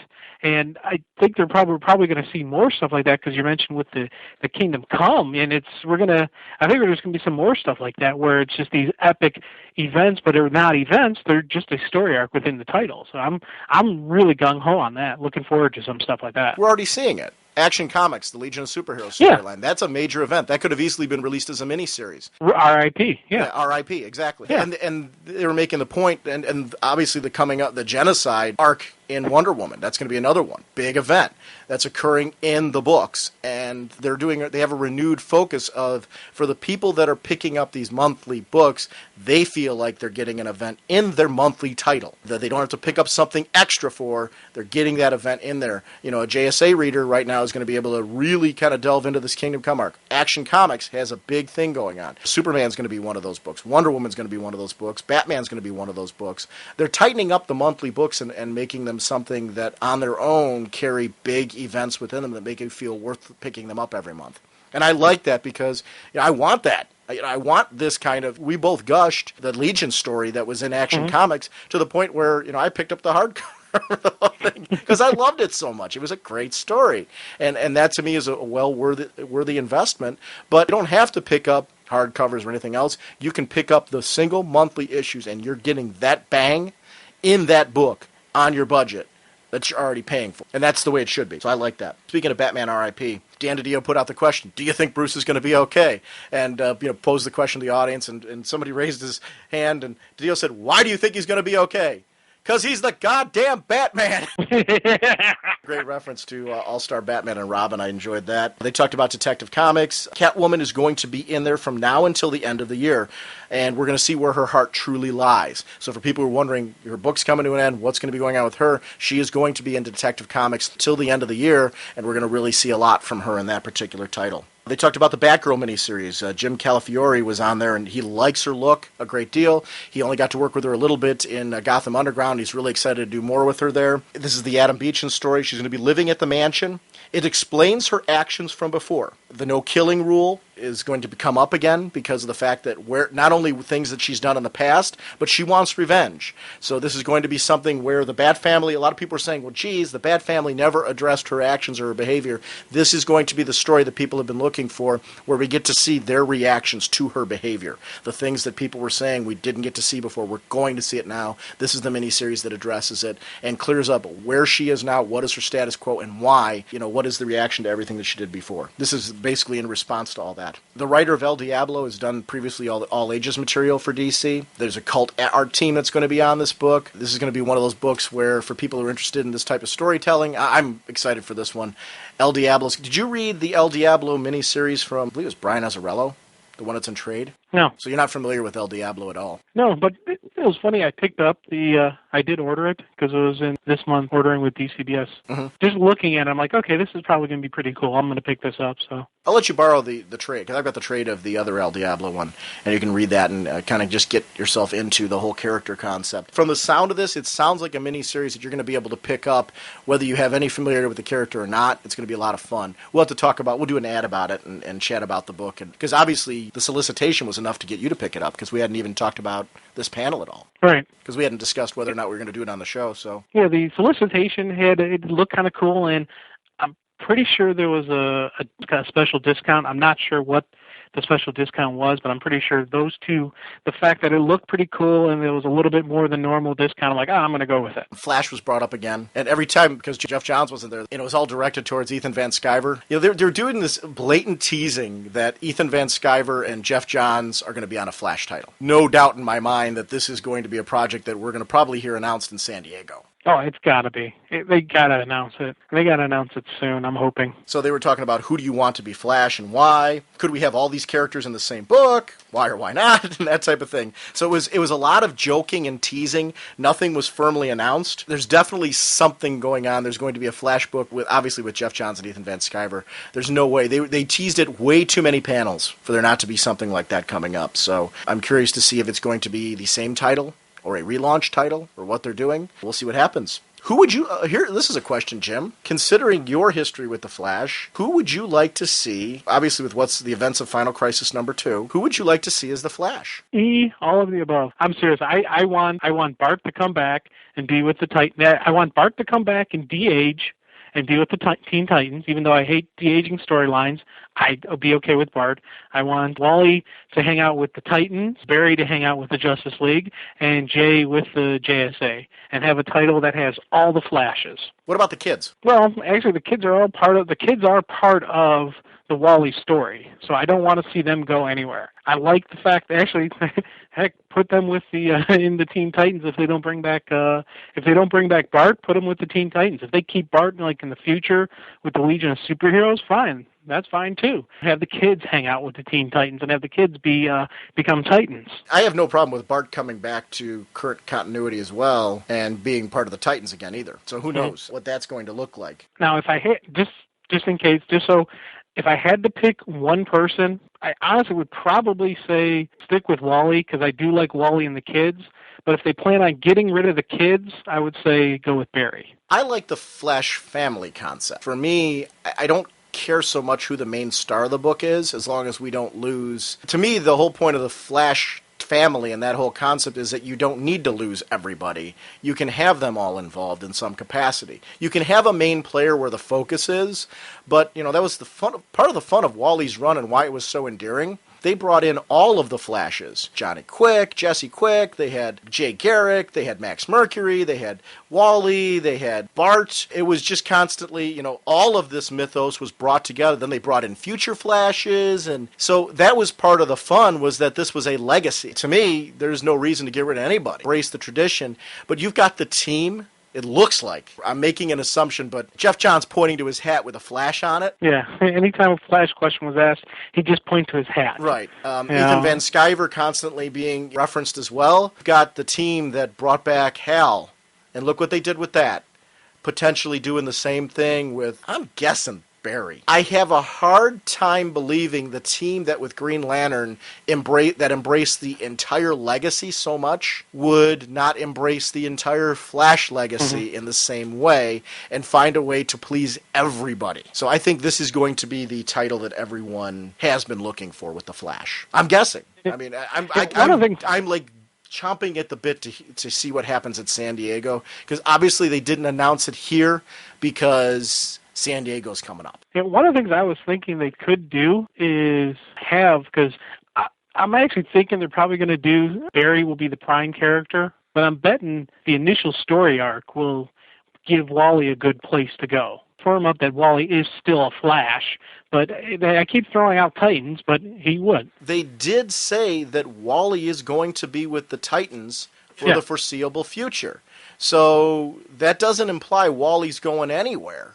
That implies that Wally's going to still be around. There you go. I'm thinking we'll see a firm story of Wally leaving the monthly solo title and it being about Barry, but because they're Flashes, Wally can come in, make appearances, or Barry could be, hanging out with Wally or whatnot. I don't know, but it's definitely... and Jay Garrick will be a part. Yeah. I'm sure Jay Garrick will be a part of it. Yeah, and you've got to be. You've got that legacy, that history, and that's what I want. So I'm hoping that I can't imagine that's not what we're going to get out of it. Superman Batman artist Shane Davis said that it's just great to be working on that book. He made a Superman peanut butter joke because he grew up on that. He said that he lost someone close to him during this run, so it's a very special run to him. It's been one of those runs that helped him get through that.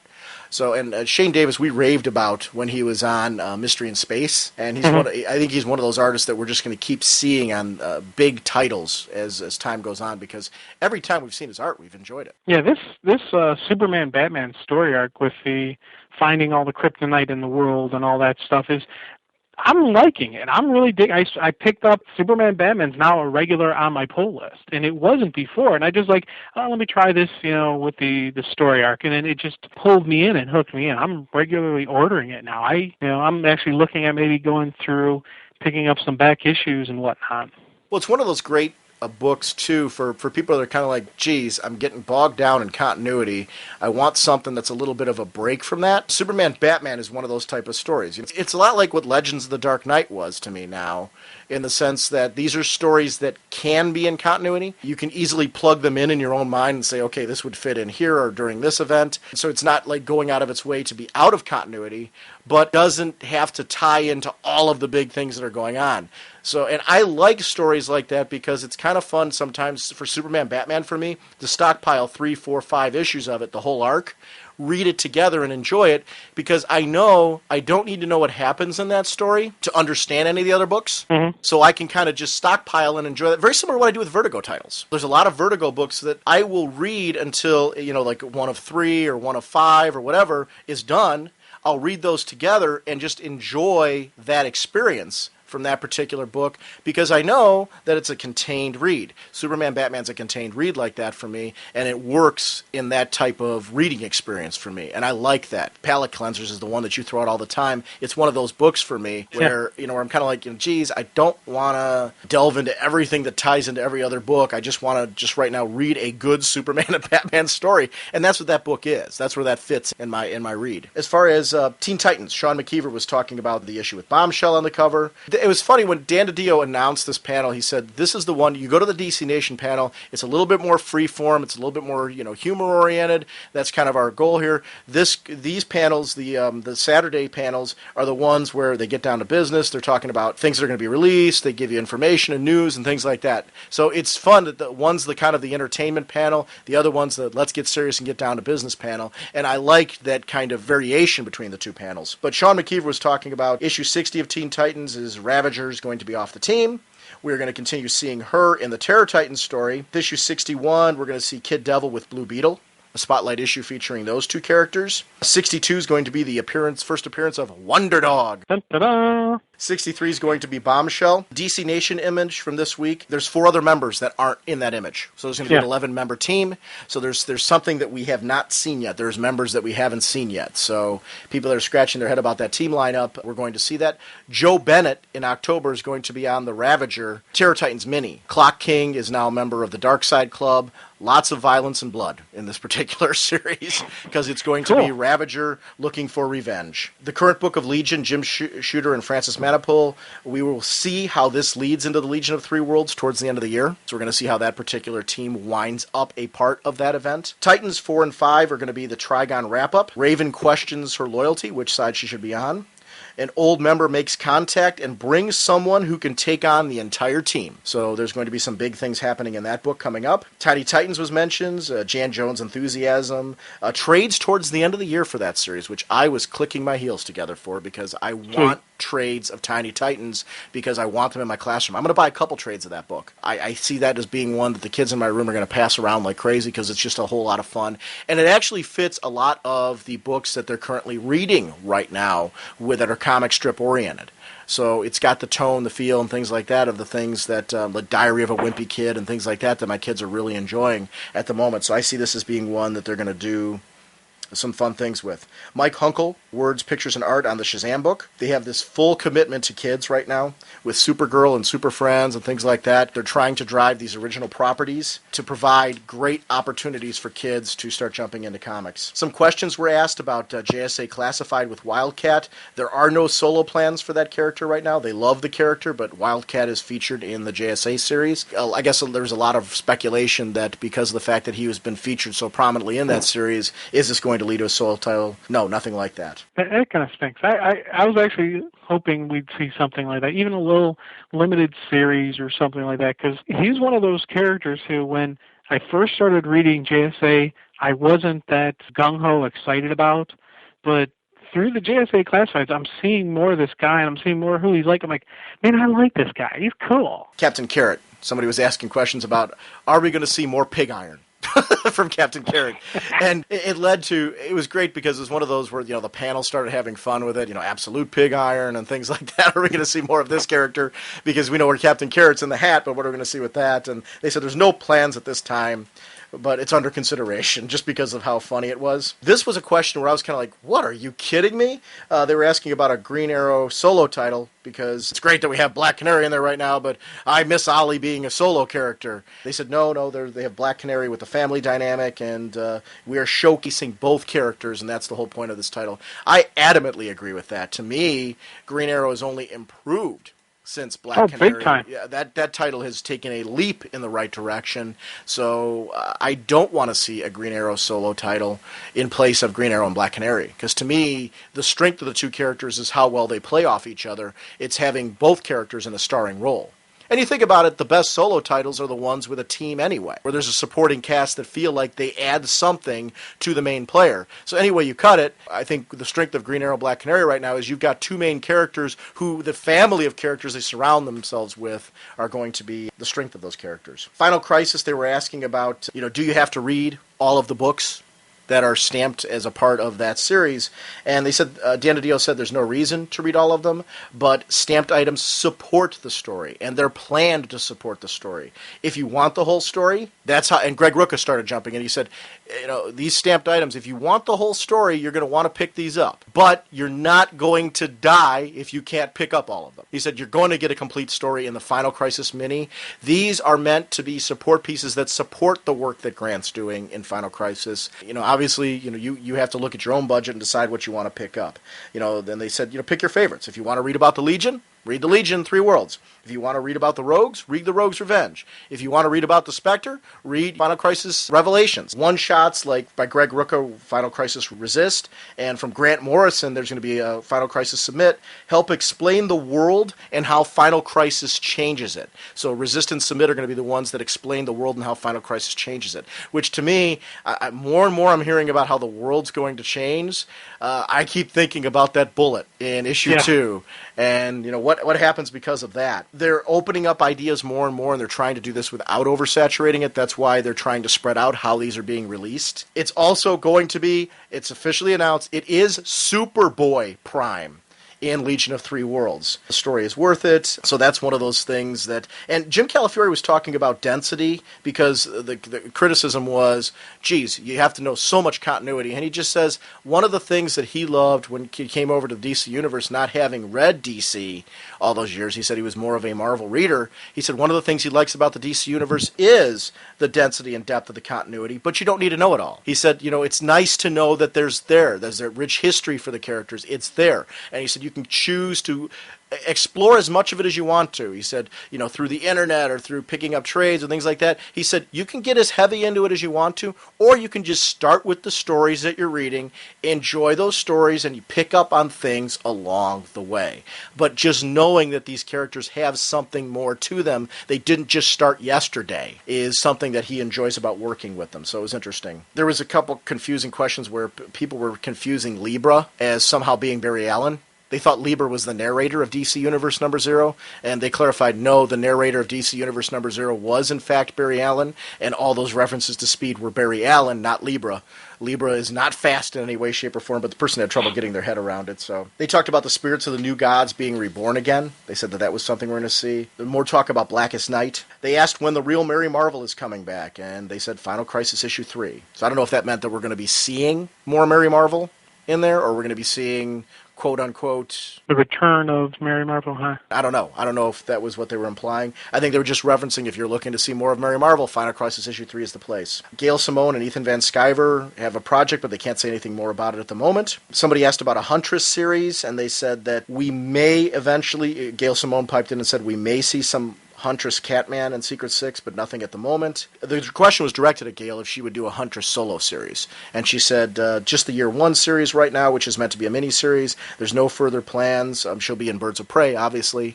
But she doesn't have any plans at this time to do anything more with her, except maybe that she might make an appearance in Secret Six. That little kid asked, can you kill off Superboy Prime? That was the last question. And Dan DiDio said, never. He's too good of a villain.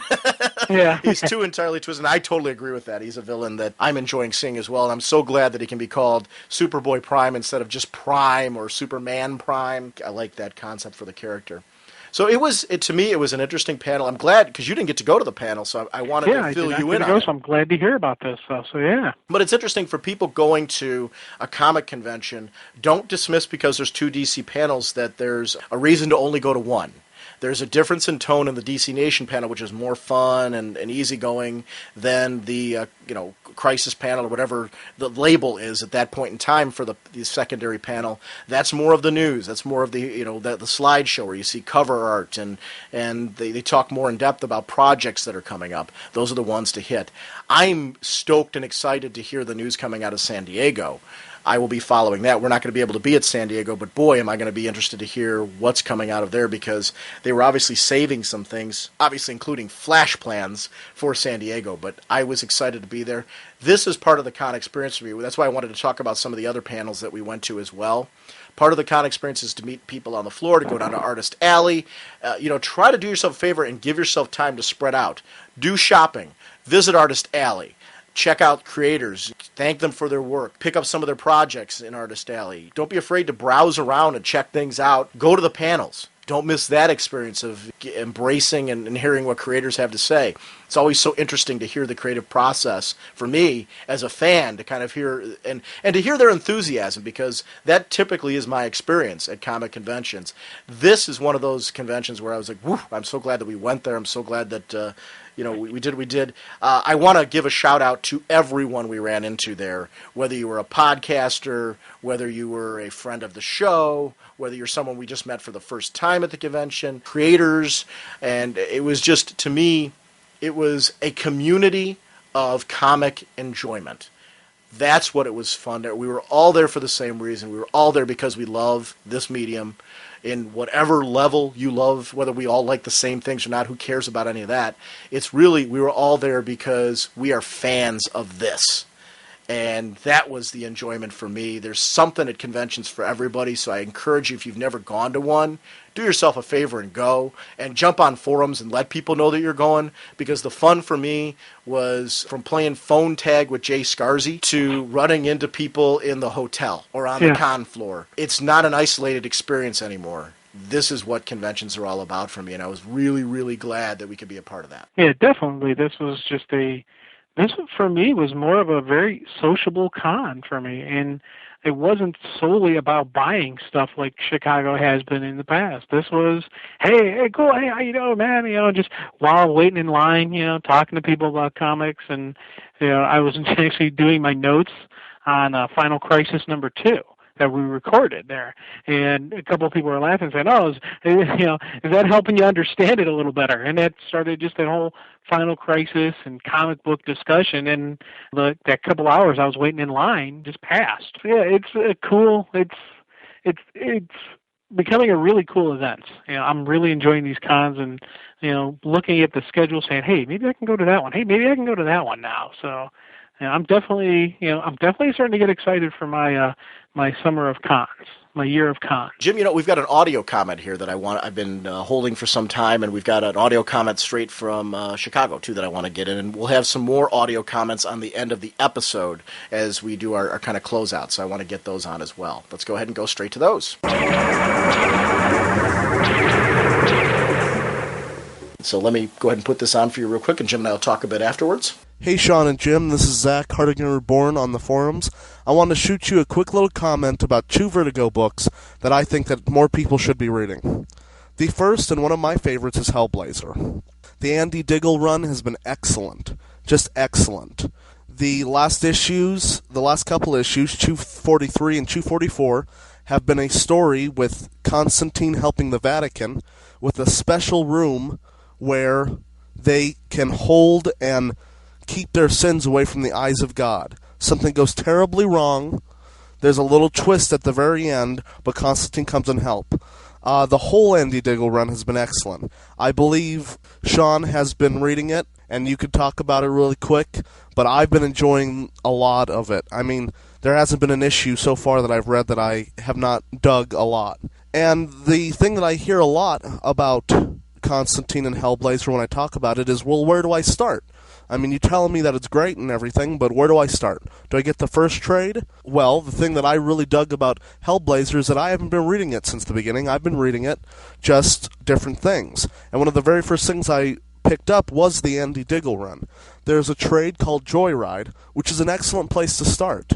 You don't really need to know much about Constantine. All you need to know about Constantine is that he's British, he's a magician, and he is an anti-hero. There are some things in his past, but it's something that the continuity of the character is not bogged down so that you can't just jump on in any time.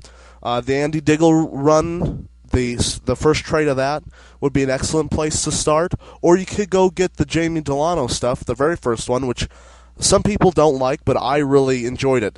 Issue 4 of that was excellent. That was one of the things that first got me to love Constantine. It was the issue with his niece and going and John Constantine having to save him, but that's for another time. But Hellblazer, the exploits of John Constantine, has just been excellent. And if your only vision of Constantine is the Keanu Reeves movie, don't forget about it. Let's forget that it happened. It was okay as a movie by itself, but it was not Constantine. It was not Hellblazer. Hellblazer has more wit, more British humor, has more of Constantine as a street magician, and has more of the ambiguous and tortured feelings of Constantine. So that is a book I highly, highly recommend. Jump on in with a new issue. Jump on in with the first trade, however you want to do it, please. I'm begging more people to read this book. I know that there's quite a big following, but he's just one of those characters that I think that more people should be reading. There's some great sites if you want to check out some more about Constantine.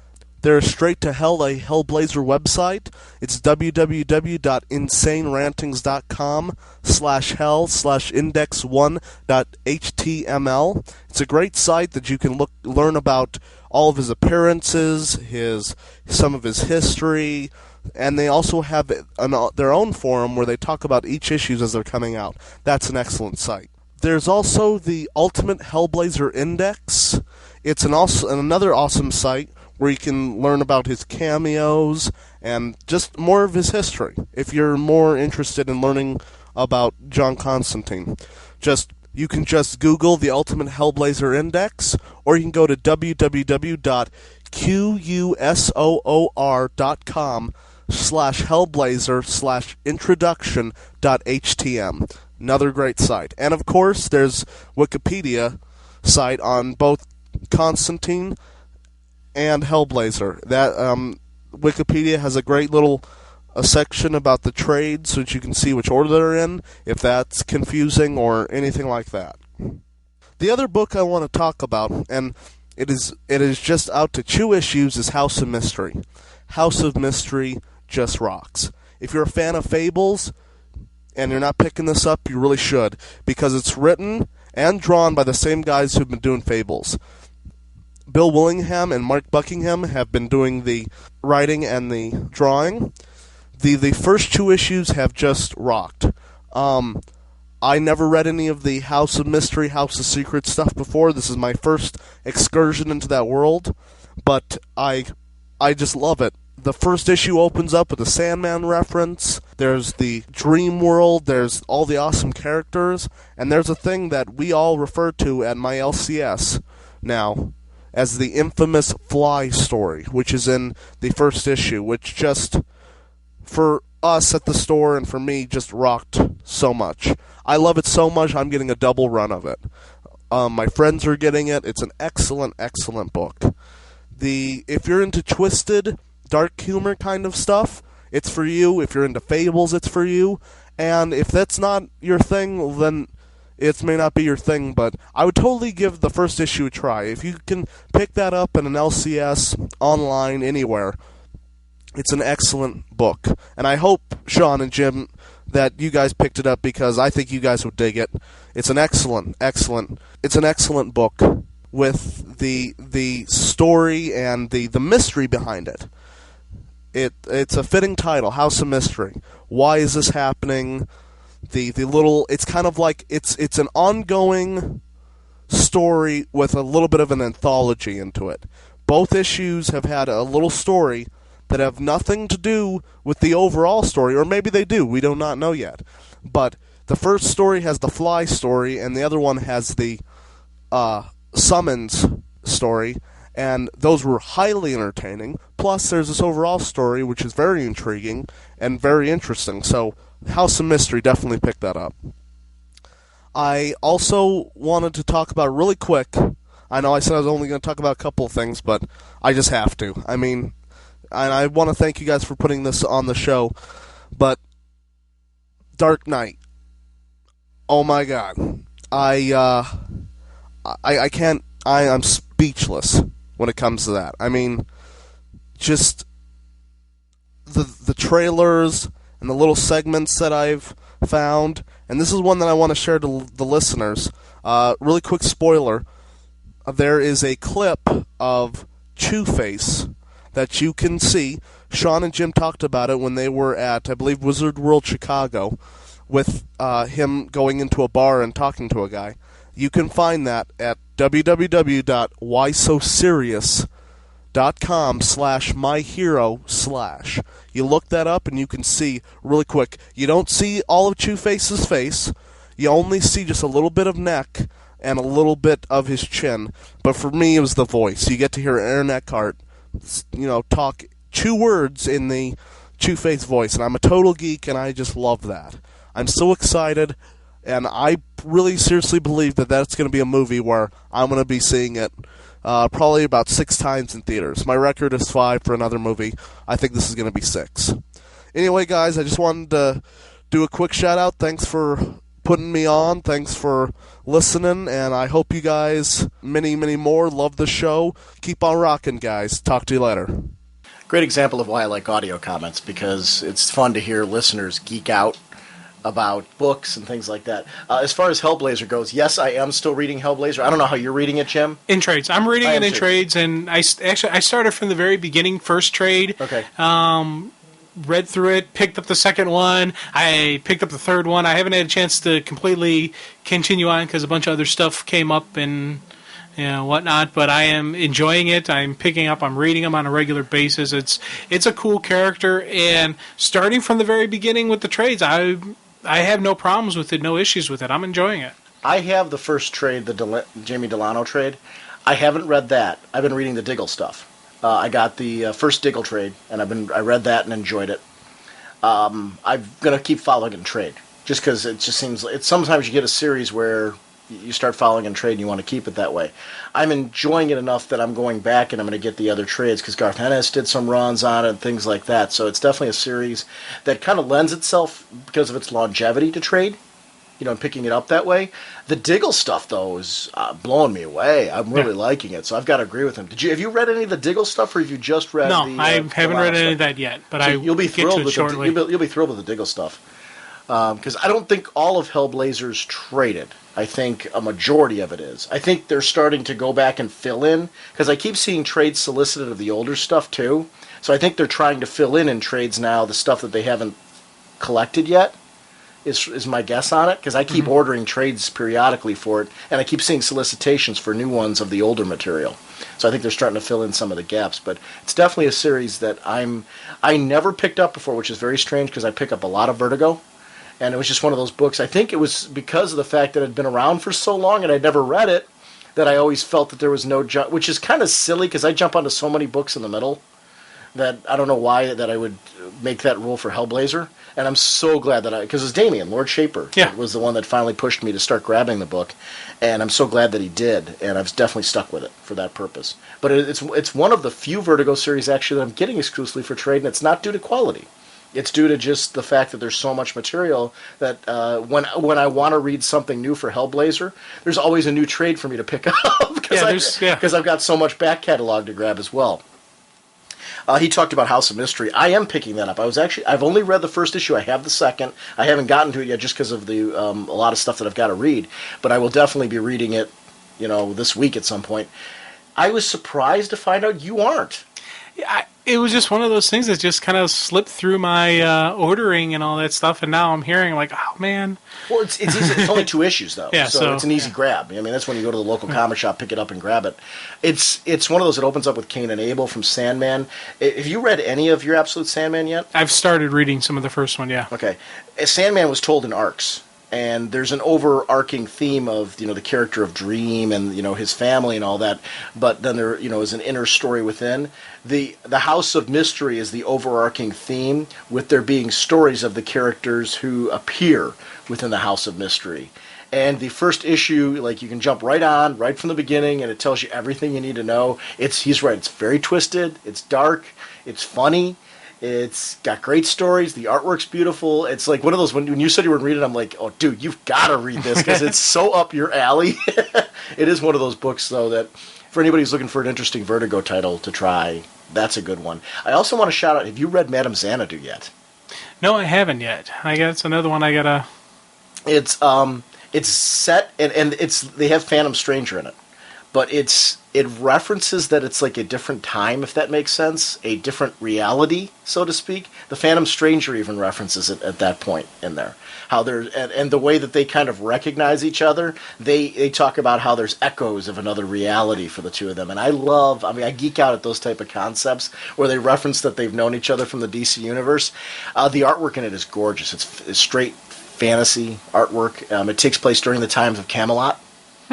I don't know if it's going to continue to take place during that time period, but the first issue does. I have a funny feeling we're going to see these characters eventually come to modern day, but I'm not sure on that. But definitely the first part takes place in to the times of Camelot, with her having to have a confrontation with one of her sisters, who winds up being Morgana from the Arthurian legend. Oh, cool. So it's something that... Okay, yeah, so now, looks like there's another ad. Let me. Oh, you didn't pick that one up? No, I didn't pick that up. Oh, yeah, and that's the one with the preview of Air in the back, which is very cool looking. And where did you read Air? You saw the preview. You actually read the preview of Air. I read the preview for Air in... It was either Young Liars or... Vinyl Underground? Vinyl Underground. One of the two. I don't remember which one right now, because it's almost 11 o'clock and I'm half tired. No, that's okay. You know what the funny part is? I don't usually read the previews of the books because I'm getting the book anyway. Yeah. So I like want to save it for when I actually get the issue. So I don't read those usually. I usually get to the end of the title and skip reading the preview because I'm already ordering it. I think it's cool when they do that, though, because it's good for people who aren't reading it to get a flavor for the book. But do you read the previews usually? Well, usually, yeah. I guess you did read the Air one. So, because Arrow I was getting, so I don't bother reading it. Madame Xanadu, the preview was around in Madame Xanadu in one of the either Young Liars or Vinyl Underground. I didn't read that because I'm getting it. So it is because it's the same stuff that's in the first issue. So I just kind of want to save it for that first issue experience. Madame Xanadu is another one I'd recommend to add onto his list. Dark Knight, we were just talking about. We're going to do a Dark Knight episode. I didn't list it on our episodes that are coming up just because. We don't know when we're going to do it. It's going to happen. It'll be relatively close to the release of the movie. Yeah. It'll be probably that same week because that's coming out the 17th, and we just both agreed we're going to the midnight showing. I told my wife I'm going to that. I'm probably going to go into the next one. We'll do similar to what we did with Superman Returns. It'll be right around that time frame. We'll do an in-depth, start to finish walkthrough of our feelings on because this one to me, it has all the makings of, for me personally, the best superhero movie ever. Right. Oh, yeah, dude. It's funny. People are already talking Oscars for Heath Ledger. They're saying he just got so into the role that it's just it goes beyond just a superhero movie. It's something epic. And I'm just like, oh, you hear comments like that, and I'm just like, oh, man, the poor guy. I'm just like, it makes you hurt even more. I know. Yeah. What a nice legacy, though, for him to be able to, one of his last movies, get that kind of notoriety and that type of thing. That's people go into film, actors go into that. Anybody who goes into any art form, you think about comic writers and artists and things like that. At the end of the day, you want, look at Jack Kirby. You want a legacy like that, where people are still talking about you beyond your time. I'm just now getting hooked into Kirby. Imagine somebody just getting hooked into Heath Ledger years down the road. Mm-hmm. From some of his material. It's sad when it's somebody so young, though, because you see the potential of what could have been. And I'm so looking forward to this movie on so many levels. So yeah, I know. And Aaron Eckhart as the Two-Face. Yeah. Oh, yeah. I'm going to go to that site and check that. I haven't heard the audio clip yet. I've seen the picture of what Aaron Eckhart looks like, but I haven't heard the audio clip yet, and I'm excited to hear that as well.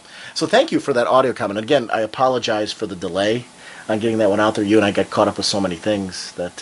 But please, anybody out there, if you got something you want to say and you want to get on the show, it's not so much you having to thank us for airing that. It's thanking you for taking the time to do that. Audio comments are not, taking a little bit of time to put together, and we appreciate the time you're putting in there. It gives you kind of an eye on what it takes to podcast a show. But you guys are a part of this show in so many ways. I look just as forward to participating in the forum when we're done recording an episode as I do recording the episode. So it's that kind of contact that I truly enjoy. So yeah, we truly are Team Whatnot. So let's rally together. See, this is one of those things where if we were, I wish we were a video podcast so people could see the look you just gave me. Disgust. That rolling eyes.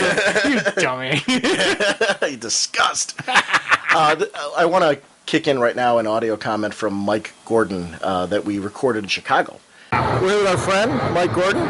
And Mike, you've got a new book that you've worked on that's coming out. So can you tell us a little bit about it? Oh, hey, I got a book, Invisible Scarlet O'Neil. It's the untold origin. Scarlet O'Neil is a character that was created in the 40s and appeared in some comic strips. The son of the original creator is interested in producing new works featuring the character. So what I've done is help put together a book that talks about the history of the first female character with superpowers. She could turn invisible, and like I said, she made her debut in 1940, which was actually before, Wonder Woman. And so she's older than Wonder Woman. Her strip only lasted for about 15 years, though. So, and it ended in the 50s. But it's a nice history, and it was fun to put it together. It's available on the website, www.invisiblescarletoneil.com, and we're here promoting it in Chicago. She even produced the Invisible Woman, then? There are rumors that she was actually the inspiration for Stan Lee's writing Sue Storm. That's really cool. So that'll be great. Well, good luck to you on the book. I grabbed a copy myself. I'm going to be checking it out. So thank you. Okay. Thank you so much. Hawkman. Our next episode, Jim, is going to be episode 124. Please check the website and the forum.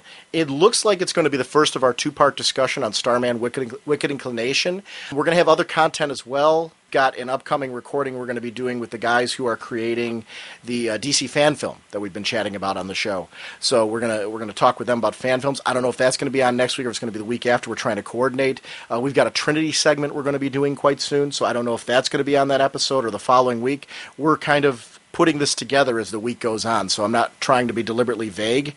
It depends on what we're able to coordinate getting recorded for next week. So definitely check the show website and the forum. We're going to have more than one topic on there, though. So like if it's Starman, it's going to be Starman and something else versus just Starman. That's going to be a two-part feature, and we're going to be leading into, in 3 weeks, it's going to be our Seven Soldiers discussion. We're going to have Top Bullets on next week, I believe. So that's going to be episode 125. We're going to have top bullets, so it's time to get your thoughts in on what you thought were your top 5 right now. What are your favorite books that you're reading? Don't be afraid to send 1, 2, 3, 4, 5 books in for that, because we definitely want your participation. We want to thank our sponsors for this episode, DCBService.com and InStockTrades.com. Remind you about the Joker hardcover, which is at a special discount. Regularly $19.99, 50% off, only $9.99. Secret Six has a special discount, limit of 2 at 75% off. Regularly $2.99, only 74 cents. The 3-minute sketchbook, the Hero Initiative sketchbook trade paperback, is regularly $12.99, 20% off, $10.39. Remember, the proceeds from that benefit the Hero Initiative. Whatever your shipping needs or preferences, whatever your bag and boarding preferences, DCBService.com accommodates your collecting needs. Don't forget, our in-stock trades book of the month for June is Seven Soldiers of Victory Volume 2. And our July one is going to be, of course, Uncle Sam and the Freedom Fighters. Seven Soldiers of Victory Volume 2 is regularly $14.99, 47% off, $7.49. And we've got Green Lantern hardcover, Volume 2, The Sinestro Corps War. That one is regularly $24.99. 40% off, only $14.99. InStockTrades.com is your source for your collected edition needs. Thank you for supporting us, DCBService.com and InStockTrades.com. Jim, Gypsy Café, Sunday, August 10th, the Raging Bullets Geek Brunch. www.myspace.com/Gypsy Cafe to see the previous menus. I am so excited to be recording live with the listeners involved, or anybody who's going to be there. This is your chance. If you want to get on the show with us, email me at ragingbullets@gmail.com. We want you there. It's Pittsburgh, Pennsylvania is the event. Definitely go ahead and let us know. We'll give you more of the details. That's a Sunday. We're going to be there Saturday night at least. Right, Jim? Oh, definitely. So I'm excited for that. The Wizard World Chicago podcasting panel is available from Around Comics. I have a link to it on our website on the main page and also on the forum, so check that out. Jim, have you checked out part 3 of the DC Elseworlds live-action fan films? Yes, I have, and it's wonderful. So I'm really looking forward to talking to these people. DCElseworlds.blogspot.com, and if you go to RagingBullets.com, there is a handy-dandy banner on the site that you can click on and go ahead and check that out as well. Woo! This is a big episode, Jim. We got a lot in on this episode. Yeah, this is a nice meaty episode. And I didn't want to leave the discussion from Wizard World Chicago another week, because then the news is no longer timely, and it's always fun to kind of get our reactions on some of the panels that we went to. I know we rushed through a couple of them, but it was mainly because we wanted to get it in now and just give our thoughts on it, and kind of hopefully give you kind of a whole con overview of what it's like. You go to one of these big conventions, maybe whet your appetite so you can go there yourself. This, to me, was the great experience about this con, was just the camaraderie of all the people that we were at the con with, from fellow podcasters to friends of the show, straight on through to creators. It was just such a nice, fun experience for that, and I'm glad that we got a chance to kind of sum that up and wrap that up in this episode. So we will see you in a week. Bye. Okay. It's 8:22 right now, and or thereabouts. And Jim and I are watching our pilot of our plane. I'm guessing it's our pilot. Well, he may not want to get on this plane, so it might not be our pilot. He's gotten out. He's looking around the plane and looking with a puzzled look, which really has me. Because I asked you at first, I said, "Is it a good thing that our pilot's looking at the plane?" And you seem to agree with me that we've got some problems. It's a good thing. I like the fact that he's inspecting the plane, making sure it's safe. That's a good thing. But, when he walked up to the wing, kind of did the, look on his face, kind of scratched his head a little bit. That had me a little bit concerned. Now, he is moving on, so I think I'm going to assume that everything's okay. But,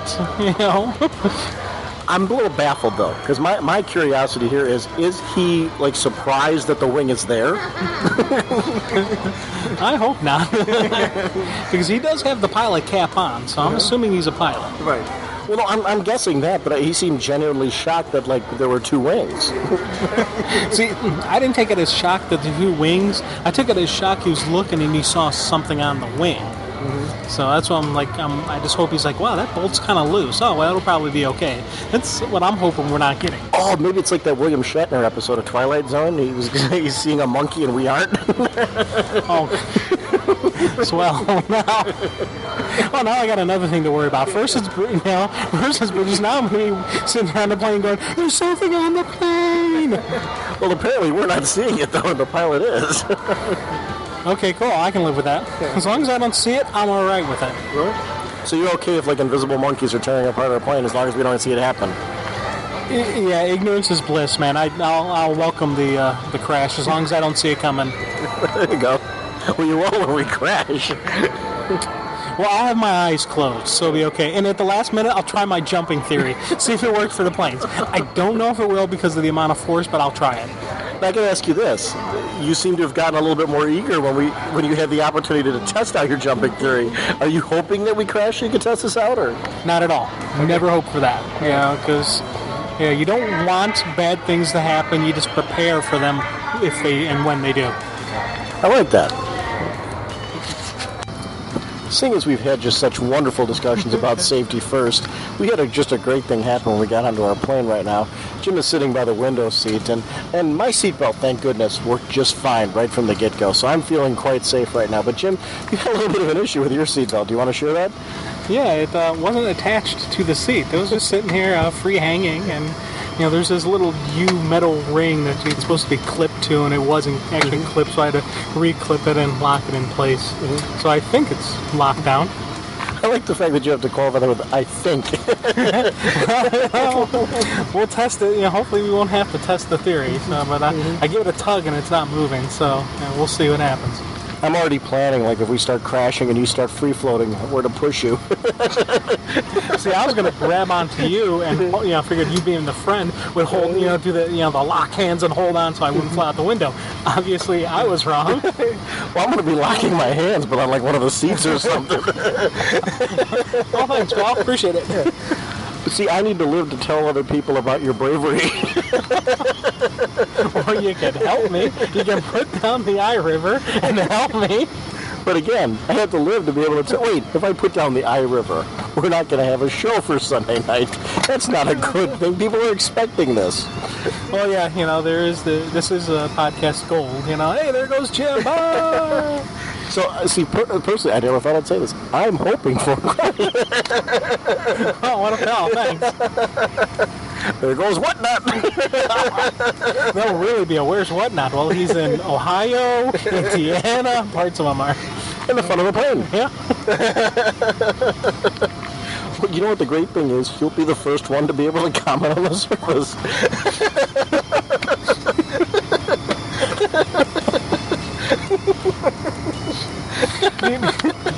You were just wrong, man.